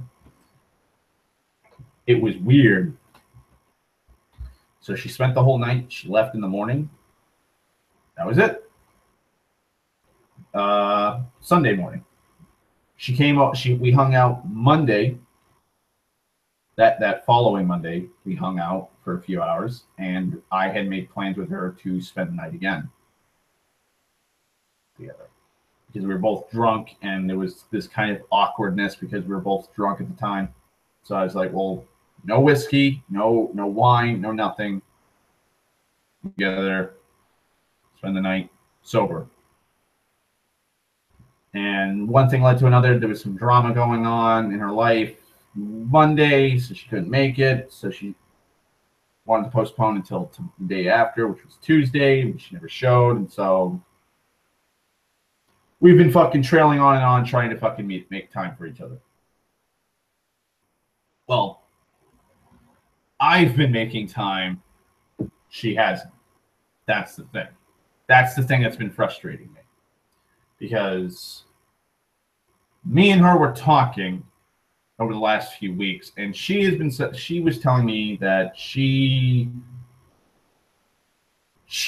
can't really be in a relationship with somebody who's working all the time. She has to see her significant other, which makes sense. I don't see any fault in that. If you're with somebody, you should see that person because you're with that person. And so I told her, there's no problem with me finding time to see you. That's the thing. It's you. If you have time, and sadly it doesn't work because I start work around 5 o'clock, 4 o'clock in the morning, and I don't get out until 3 o'clock, sometimes 5 o'clock in the afternoon, sometimes later. She starts work at 5 in the afternoon. She gets out around 10 o'clock, 11 o'clock at night. So we kind of we only have like, if I get out at 3 o'clock and she goes in at 5, we only have like a 2-hour grace period to actually hang out. That's nowhere near enough time to actually like hang out. I need time to get home, take a shower, get dressed. She needs time to take a shower, get dressed, put makeup on, and then actually hang out. By that time, she only has like an hour, half hour before she has to go to work.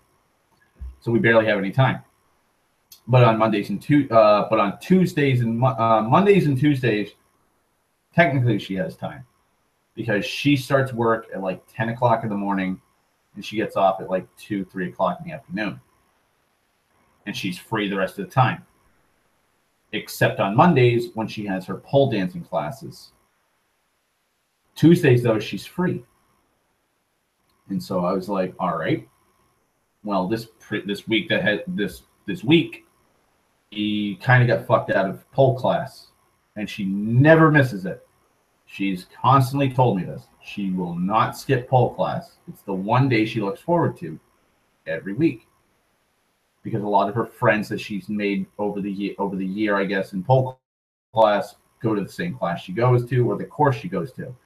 Anytime she gets to talk to her friends and actually hang out with them. Fair enough. That's how it used to be with D&D and me.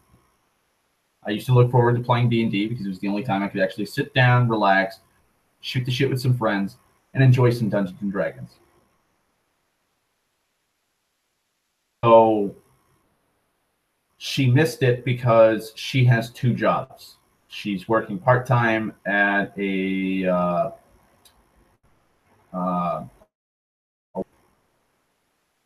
on Mondays and Tuesdays, and then the rest of the week from Wednesday to Sunday, she's working as security. And that's when she's working at like those nighttime shifts is when she's working security, and the daytime shifts is when she's working at the water park. Her boss at the security job apparently decided to fuck her by forcing her to do to stay at a security job on a Monday, even though she didn't tell him that she'd be available on a Monday. He just opted to fucking volunteer her. So she had to work from 10:30 in the morning or 10 o'clock in the morning till 10 at night. So she missed her pole class, which she was kind of upset about because, it's the, like I've said, it's the only day she looks forward to because she gets to see her friends and she actually gets to do pole dancing. So me being the kind of nice person I am, and because I want to see her, and because I want to spend time with her, and because I want to make her happy, I was like, hey, let's hang out Saturday. Because she's a massive Tom Holland fan, and she's a massive Spider-Man fan. Spider-Man Homecoming just came out today, and I knew that beforehand on Monday, so I was like, hey, how about this? Let's hang out Saturday. I'll call in. I'll tell Donald I can't come into work Saturday. She goes into work at 2 in the afternoon, and she works till 10 at night on Sundays and Saturdays for me, Sten, because I'm going to be seeing it tomorrow. But I told her, like, the day is yours. The whole morning is yours. Until you go into work, that day is yours. Look forward to it. You'll be able to see Spider-Man Homecoming. You don't have to pay a fucking dime. I'll pay for the ticket, pay for whatever you want, popcorn. If you want fucking nachos, anything off that menu at the theater, you can have it. I'll take you out for breakfast. I'll take you out to lunch if need be. If you don't want breakfast, I'll take you out for lunch or both. Don't care. It's all expenses paid. It's a day for you that you can look forward to so you can relax. You don't have to worry about anything. She's like, I'd love to. So days are going by. I had set this up Monday. Tuesday goes by. Wednesday goes by. Thursday. Today. I text her. We're talking as per usual. I text her in the morning, wish her a good morning. And I text her when I get out of work. And one thing led to another, and I popped the question of, so you looking forward to tomorrow? I stupidly made plans with you when I'm supposed to be going to Pennsylvania tomorrow.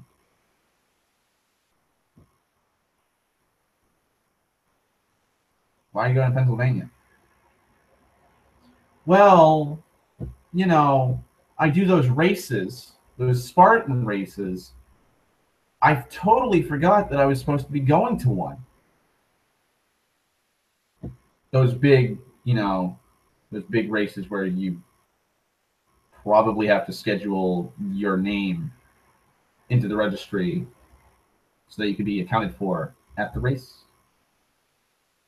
You know, those big races that have like thousands of people that show up. You know, the big races that you train for because it's an 11-mile marathon up a fucking mountain, then down a mountain. You know, the big race that's going to take you 5 hours to drive from Massachusetts to Pennsylvania, and then however long it's going to take you to complete the 11-mile fucking mountain course, then another 5-hour drive from Pennsylvania to Massachusetts. That race that you forgot about?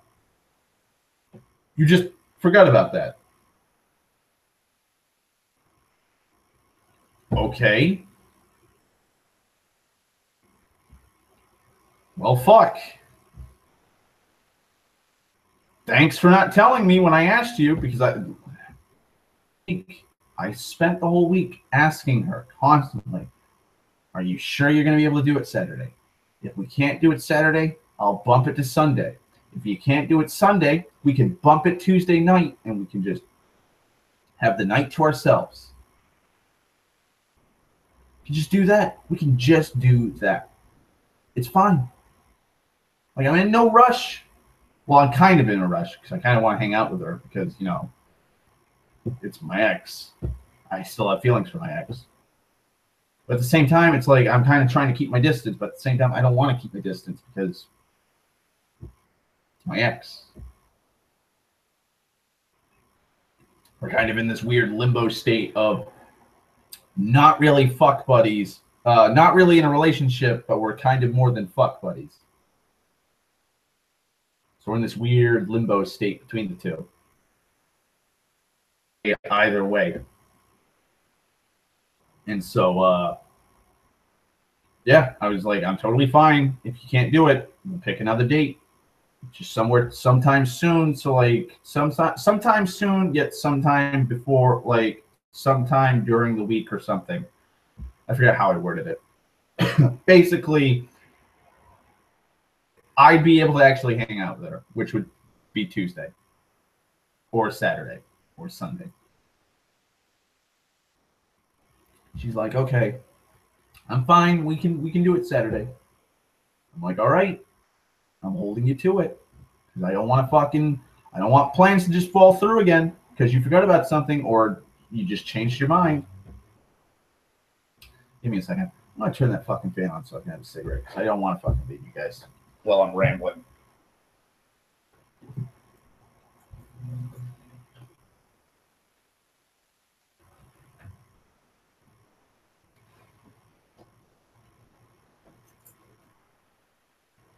See what I do.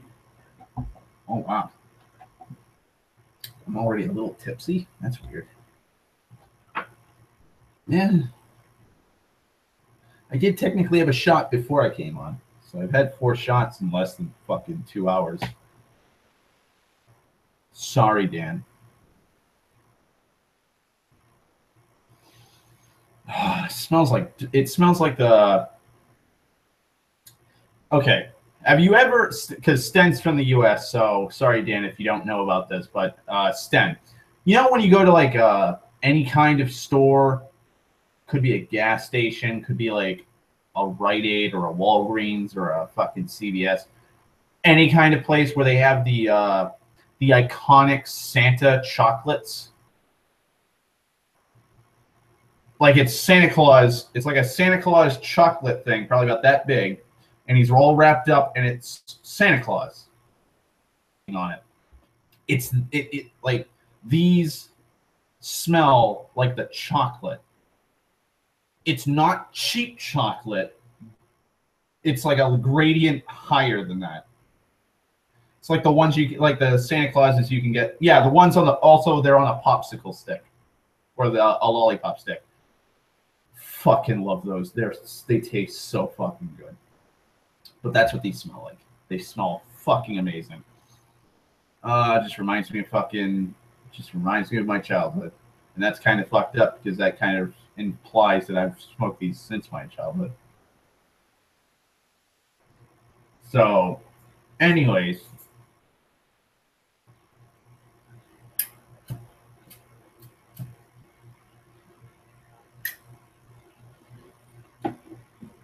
Hang on. I forgot. I have her sweatshirt here. And I gotta put it somewhere else.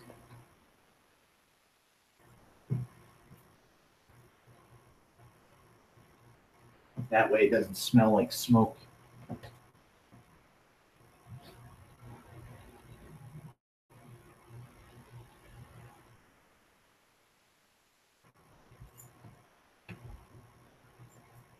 So anyways. Yes, they are good. So anyways, that's why. That's why I'm drinking tonight on some level. I kind of want to drink because Saturday's kind of fucked. But I'm also kind of frustrated.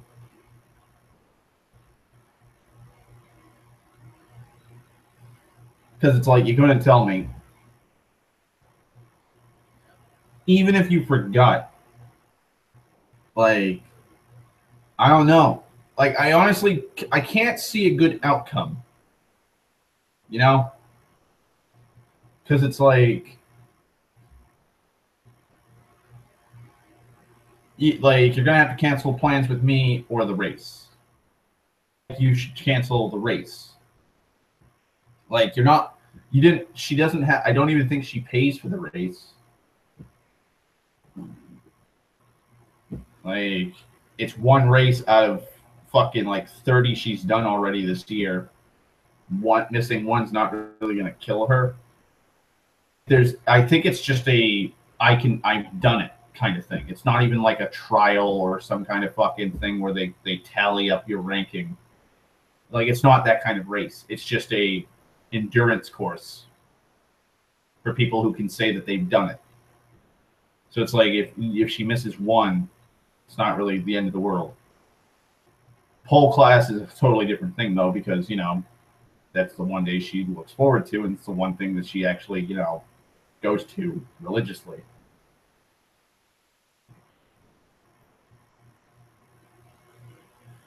So that if, like, she was just like, oh, well, pole class is on Saturday, I'd be like, okay, I completely understand. That's your day. Totally, it's my fault for totally asking. Or like if the pole class was like at night, for some reason the class got fucked up, and they're like, oh, well, we're gonna have to do it like at noon. And she's like, I can't. They moved the schedule around and they bumped it up earlier than it was supposed to be. I'm sorry, but I'm gonna have to go anyways because it's the only day I can go to. I'd be like, that's fine. Kind of like, you've been talking about how you want to meet up with me so we can shoot the shit and talk about like us and how things are working and all that, and you wanted to spend time with me. Like, it's been like 2 weeks. Like, it's do or die. Like, this is kind of important fucking step to like what's gonna happen, because we're in this weird limbo state, like I stated. Kind of miffed on that, kind of annoyed, frustrated. Also, I got into an argument with Donald today because I told him I'm not going to be coming in tomorrow. Because he wanted me to come in at 3 o'clock in the morning so we can go all the way to the Cape to sweep. And he's like, I don't care what the fuck you have. I don't care what the fuck you're doing. You got to come in. And I told him, I can't come in. And he's like, what the fuck you can't come in? And I was like, I can't come in. It's a personal fucking day, Donald. Day. I've been coming in every fucking day. I've been busting my balls working for you. Give me the fucking day off. And so we got into an argument. And he's like, I don't fucking care if it's a personal day or not. You could have a fucking doctor's appointment. Your grandmother could be fucking dying. You got to come in. Coming in. Deal with it. And so now I look like a jackass with egg on my face because the person I fucking made these plans with and I just had an argument with Donald over has just redacted on those plans. And so my father's been bitching at me going, oh, you should come into work anyways. Yeah, I kind of don't want to fucking come in just because of my stubbornness. Like, I just got into a fucking argument with Donald. Like, not even, 3 o'clock? 2:30, 3 o'clock, like in the afternoon. I got off of work around 2:30. So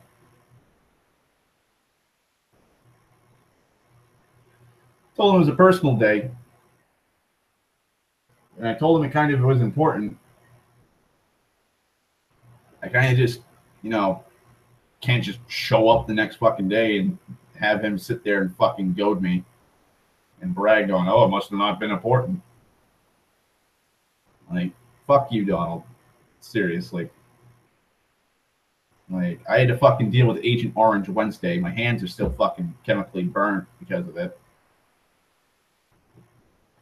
Also, my lunchbox is completely destroyed because of it. So, yeah, like, I'm all set for this week. So an amalgamation of frustration. Let's see. I have to check my Facebook because for some reason,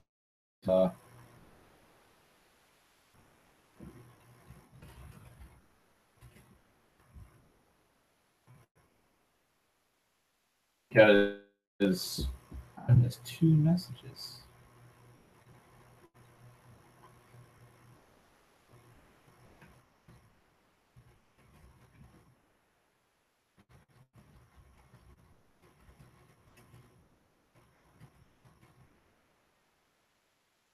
Telling one of my friends is telling me I should do Twitch instead of Google Hangouts. I don't think I could do Twitch. I'd probably get banned for swearing because I have the mouth of a sailor.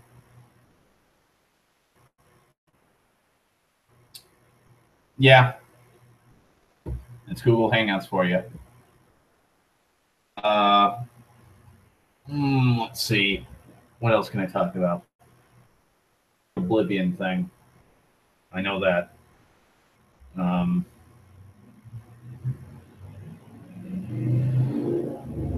Well, that's the thing.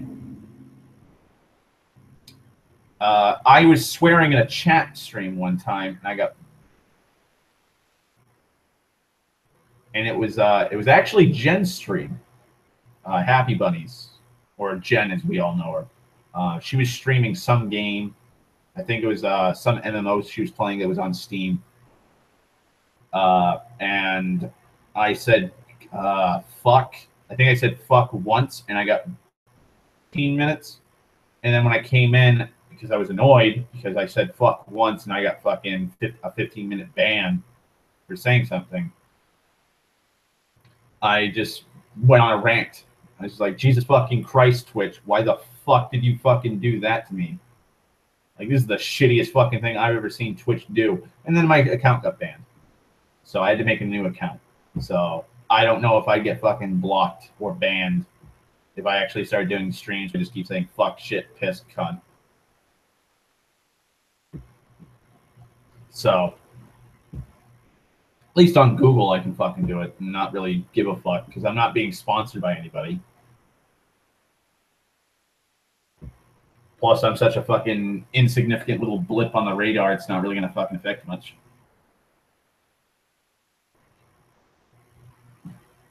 But, oh. Darkest Dungeon. Not as hard as everyone keeps fucking claiming it is. It might just be because I've played games similar to it. Oh, Christ. I don't know if either of you played this on Facebook. And it sounds hilarious and sounds pathetic that I'm stating that I've played a Facebook game that's like Darkest Dungeon. But it was called Neverwinter. It was Dungeons and Dragons, set in the Neverwinter, or the Sword Coast, or the Neverwinter Nights region, where the Neverwinter Nights games take place in the city of Neverwinter. But essentially, you just hire 4 adventurers. They can be of any rank, any class. There was only 4 classes: fighter, cleric, wizard, and rogue. There may have been one, like a wizard, sorcerer.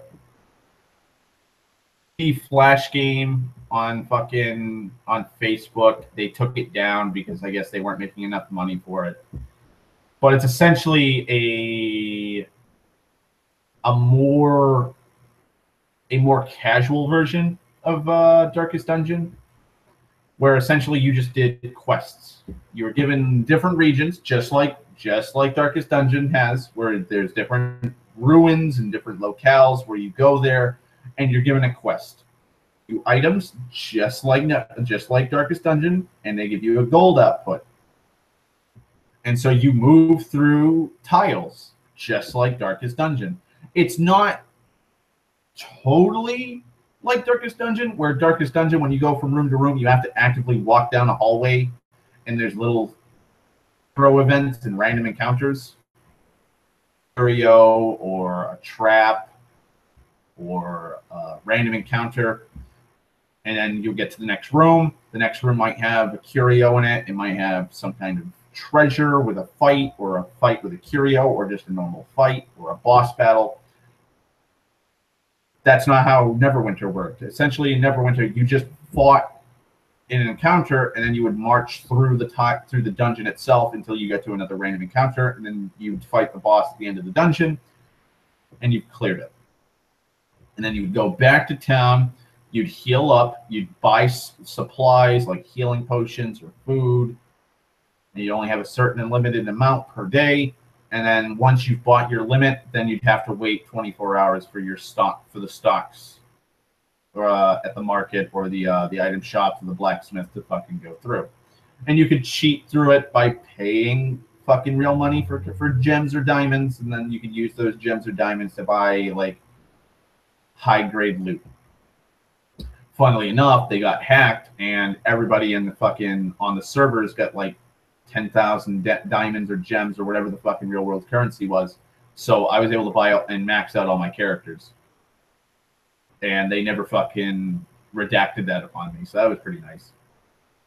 Basically, once one of those characters died, that's it. You couldn't resurrect them, nothing, and you'd have to hire another character. So when I started playing Darkest Dungeon, I'm like, wow, this is very Neverwinter. Like, it's a little harder, but they all have their own little unique items and unique abilities, and you can level them up, and you can unlock the other new abilities that you can swap out, and you have the same fucking like it's practically the same mechanics. Even the combat is the same, where you'd have your parties. It's a turn-based system. It's very D&D-esque. It just clicks in. Just clicks in for me, so I know exactly what I do. I still have Reynold the Crusader as mine. I still have the Highwayman that I started off with. Those are the two party members I have. I have a Cleric. Basically, I have a Fighter, a Rogue, a Cleric, and then I have a Sorcerer, which is the Plague Doctor is essentially a Sorcerer. So I have that. I also have a Bounty Hunter, which is my Barbarian. So my party right now is my Fighter. And this is going from front row to back row. Fighter, Barbarian, Rogue, Cleric. The only gripe I have is the stress system. A lot of fucking things love to fucking fuck with you with your stress, and once you get to 100 stress, then you start to freak out. No worries, Dan. That's fine. You sleep well. In fact, me talking about fucking Darkest Dungeon is kind of making me want to play Darkest Dungeon, because I've got practically a 2-day weekend instead of a 1-day weekend. But yeah, like I've breezed through most encounters. The only thing I'm having, my only problem right now is stress. I think I have the Abbey and Tavern upgraded 50%. I've gotten everybody with level 2 weapons and armor, and that's it. I haven't upgraded anything else. So basically, like, I've just got most of my party in the Abbey, and I've got some of the people in the Tavern reducing their stress. I have to fucking hire some more party members so I can lower down my stress. I kind of wish they had just a skip the week kind of thing, and you would just get like a minor gold penalty or something like that, instead of just you got to go out with another party and fight. I gotta fix the sanitarium or whatever, so I can remove a lot of the negative qualities I've gotten. Like my Crusader has tetanus, so I got to remove that disease, because that lowers his crit and his accuracy. And then I'm going to try and remove some of the negative qualities they've gotten because of their stress, because they got 100 when I was supposed to fight the second necromancer. So there's that.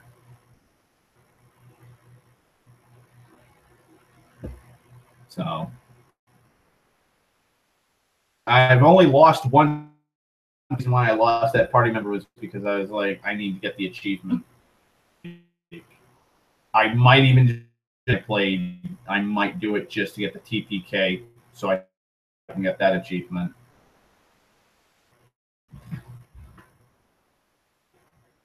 Yay. Oh, that did not sound good. We're out like that.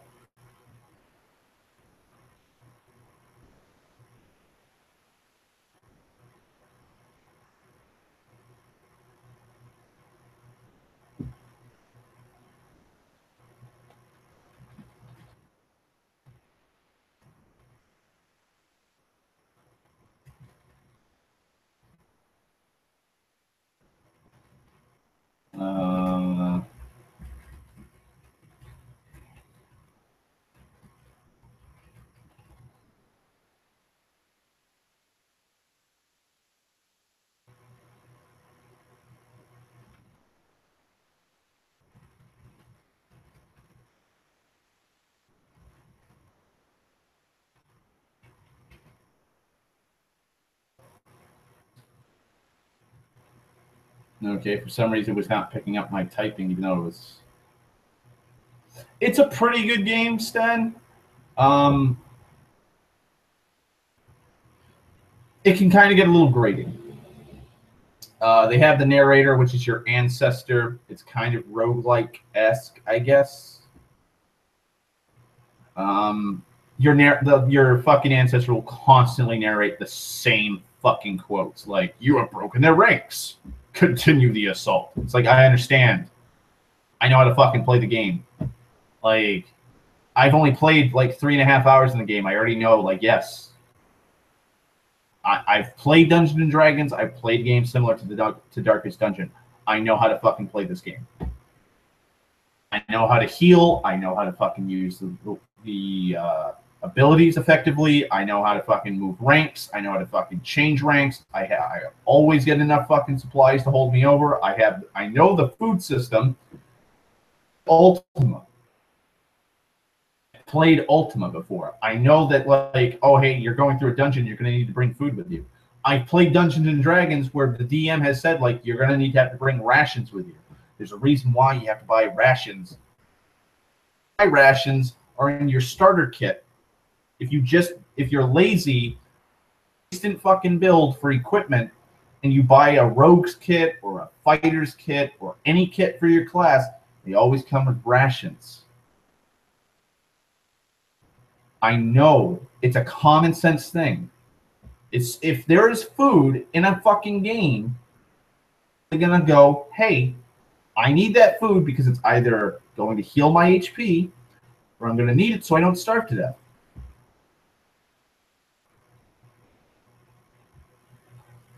This ain't the first fucking rodeo I've been to.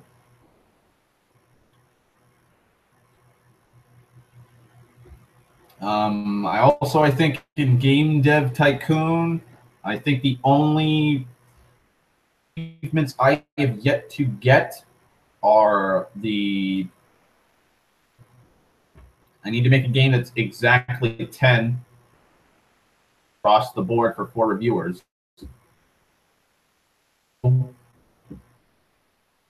I keep like every game I keep making is fucking 10. It's 3 10s and a 9, so a 9.75. I consistently keep making games that are 9.75 because I have the algorithm down to some level.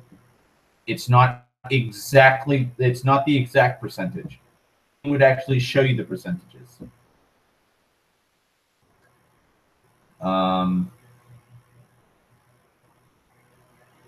Yeah, sell one. Release a game with a clean score of 10. Sell 100 million copies of a game without the help of a publisher. I'm not sure if MMOs will cover that because I do have an MMO out right now. I think I released 1 expansion pack already, and it's kind of already sold like 24, 25 million copies. Both of them are 9.75 each, which kind of annoys me. I have the 1 secret for the theme hospital that I have to do, and then the other one is get an 11 out of 10 on a rating. That one is sheer fucking luck from what I've seen for strategy guides and walkthroughs. It's just a sheer luck of the draw, fucking random number generator kind of bullshit, which I fucking. Or shit like that, where it's like, oh, well, number generator, just pull it out of our fucking ass as to you getting it. Not skill, it's chance. I hate fucking achievements that are based off of that. Because I could easily get it if I know the fucking algorithm and I keep working at it and working at it and working at it. I can easily get the fucking 10 out of 10. So there's that. Also, like Skyrim, because Oblivion's kind of got me back in the mood to play Skyrim again.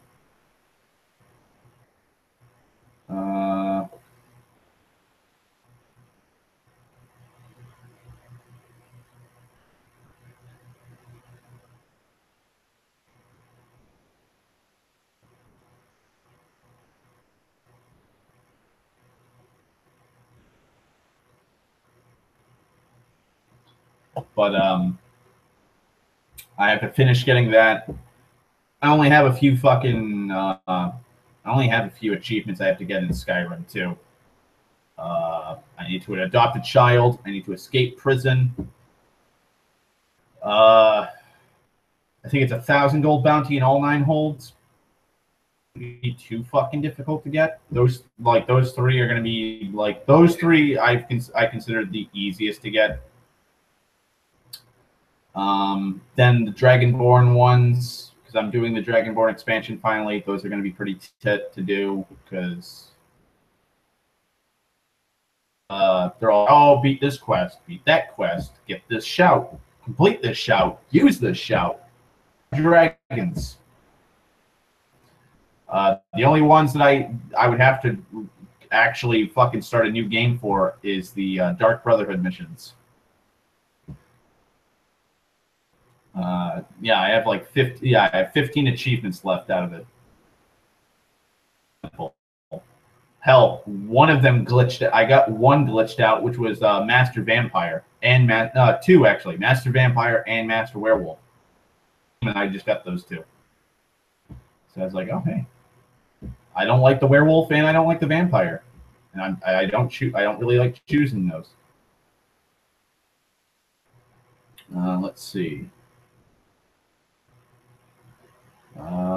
Join the Dark Brotherhood, complete Bound Until Death, complete Hell Sithis, escape from jail, bounty of 1,000 gold in all 9 holds, collect 15 Daedric artifacts, adopt a child, complete the Temple of Mirak, the Path of Knowledge, at the Summit of Apocryphia, learn all 3 words of Dragon Aspect, learn the secrets of 5 black books, craft an item out of Stalrim, tame and ride 5 dragons, own a house in Raven Rock.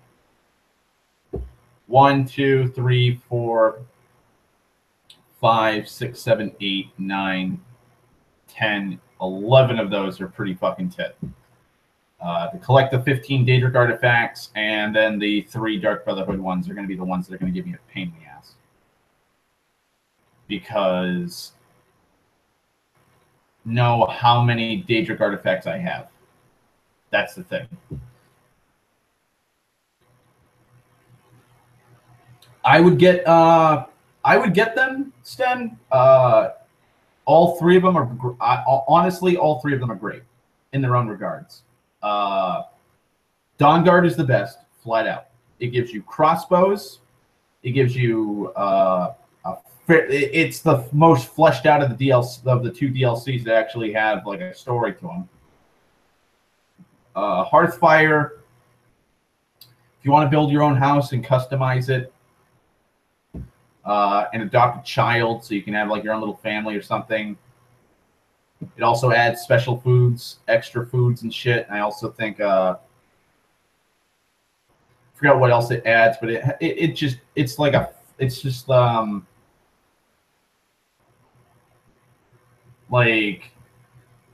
just adds a little bit of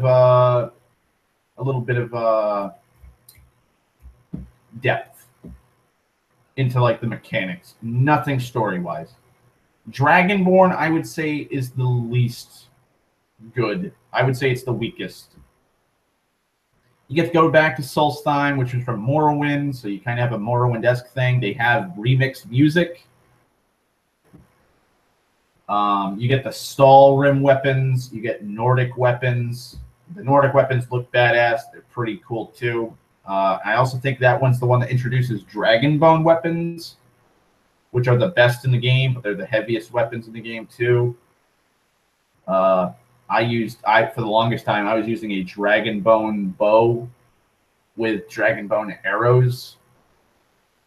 I was using a Nordic longsword, and before I had the dragon bone weapons, I was using a Nordic compound bow with the Nordic arrows. It looks like just the Nordic weapons are pretty just interesting. And then I got my mods, and now I have Underreal, Flame of the West. I have a Noldorian warbow, wear the Dawnguard armor because that's my favorite vanilla armor in the game. I also have capes and cloaks. I have hoods. I have the weather mods. I have survival mods. I have all kinds of Lord of the Rings weapon mods on it. I have like fucking mods for armor and stuff. So I have like the Noldor armor from Lord of the Rings, from the prologue scenes. I have a unlocked grip mod. That is probably one of my favorites, along with the oh fuck, I forgot the name of it. Basically, your bow is on your back with your quiver, your sword is on your hip, and if you have a dagger, an axe, or a mace, or any kind of other weapons equipped in your favorite slots, they're on you. So when you choose to equip that weapon, it's actually taken off of your hip or the side of your belt or what have you. Just stay on you. Also, when you swap your weapon, you immediately drop the weapon and you pull out that other weapon, which is a realistic thing that would happen in actual combat. The unlocked grip one is probably by far my favorite because if you have a long sword, which is a one-handed weapon, with the I think I have it keyed for or mapped to my C key, makes the one-handed weapon a two-handed weapon. So your long sword becomes a two-handed, so you can hold it two-handed and you do 1.5 times damage, which is something from D&D, which D&D applies the same thing. If you're using a one-handed weapon and you use two hands on it, it's a 1.5 times damage multiplier. And great swords can also be done the same way, where you can use a great sword in one hand, but it's half the damage multiplier. So, if you want more base damage output instead of like adding on to your skills, your skill bonus and your strength bonus in the fight, you can do that. And if you want to use your fucking if you want to just add a little bit of oomph to the fight with your long sword. Because Underil is a one-handed sword for me. So, like, when I'm fighting dragons, I don't use shields. So I'll just fucking bob and weave and roll like it's a Dark Souls game, and then I'll just go two-handed with it, and I'll just start hacking them while they're down. Because I have a Dragon Rend.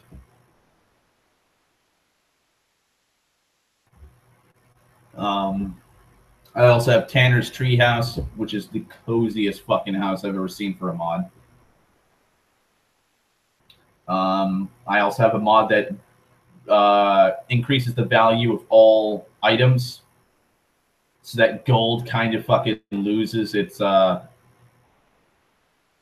gold stays relevant in the higher levels, not at the point I'm at now, because the Thieves Guild is just a broken fucking mess. Oh, you've got the perk now where you can just find flawless diamonds in chests that are worth 5,000 gold. You can you don't know how many I have. I actually have a screenshot on Steam, Sten, if you ever want to look at it, of the amount of gems I have. I have hundreds of gems of each quality. I think I have like 500 flawless diamonds, and it's like I can't sell them all. Shopkeeper's gonna run out of gold, so I just keep them fucking hoarded in my goddamn bowl of gems in Tanner's Treehouse.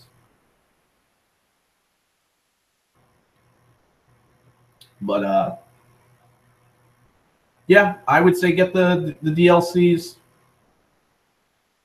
The best, most fleshed out vanilla NPC, Serana. She's in Dawn Guard. Like I said, if you want customized houses where you can just build whatever attachments, they're going to look the same, mind you. But if you want if you want a kitchen so you can just make foods and you'll have all kinds of food all strewn about it so you can actually get the ingredients right there, you can do that. An alchemist tower or a wizard's tower, you can build one of those. You can only build one of one or the other.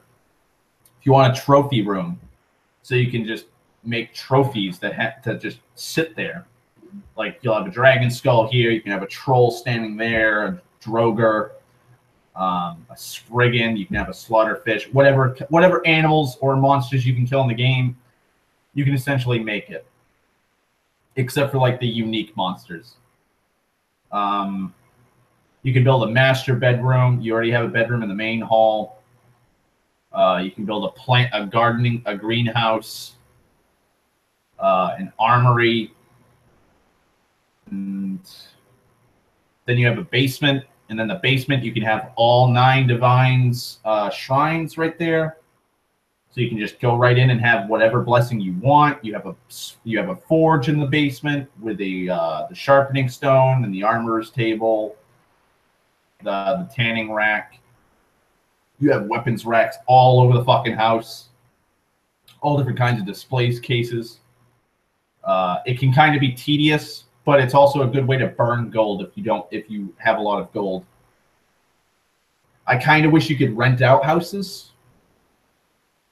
Plus, you need to get permission from the.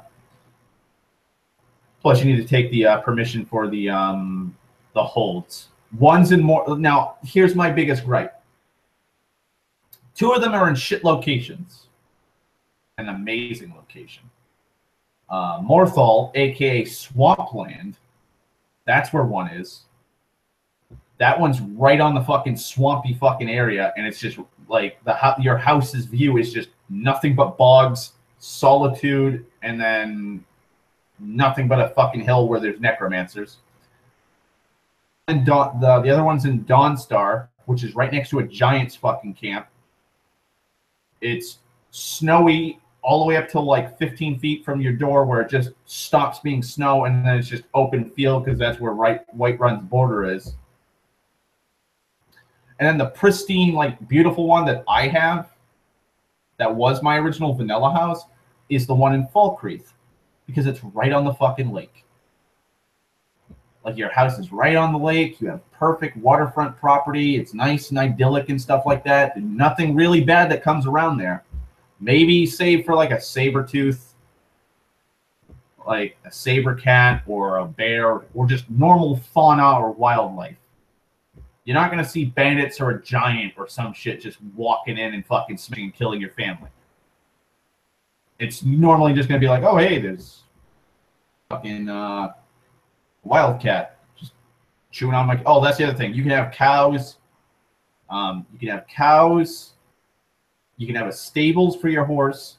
And your housecarl will actually live in the house, and you can talk to them and be like, hey, order me a cow. Or order me some chickens. You can have a fishing. You can actually have a fishing farm or a fish farm. I think in the Falkreath and the Morthal one. So if you want clams or oysters or whatever, I think it's clams or fucking fish of certain kinds, you can have that.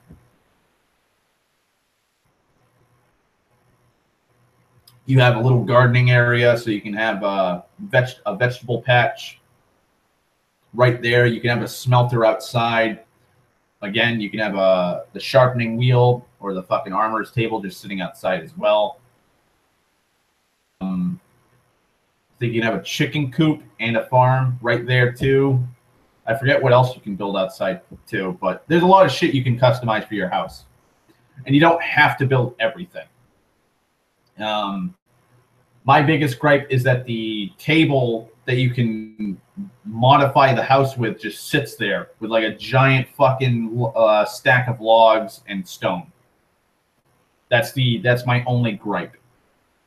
Like all the ones inside that you can customize, you can just tell them like remove, and it'll just remove it, and then everything that you want inside the house will be there. So everything in my house is fully furnished.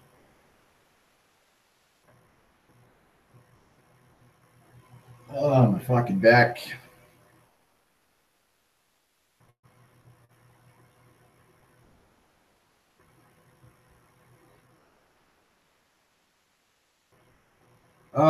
You know what? I think I'm gonna play Darkest Dungeon. So, plus I want to smoke a cigarette badly. It's been a while.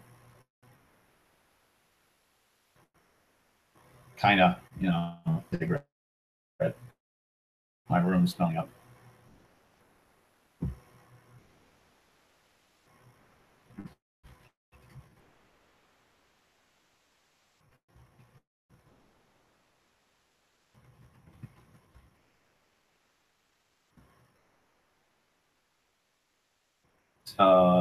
That does sound rather cool for the house stuff. It is. If you want, Sten, I might even have screen caps on my hard drive of what the houses can look like. Plus, you can always just Google it or YouTube it, or check out my my Steam screen caps for it. But I'd look into it if you're interested. There's that. Thank you for coming. I hope you have a fabulous Friday night. I'm going to probably finish polishing this off, and I'll probably keep drinking. Moderation. If you don't hear from me, I'm probably going to go see Spider-Man tomorrow.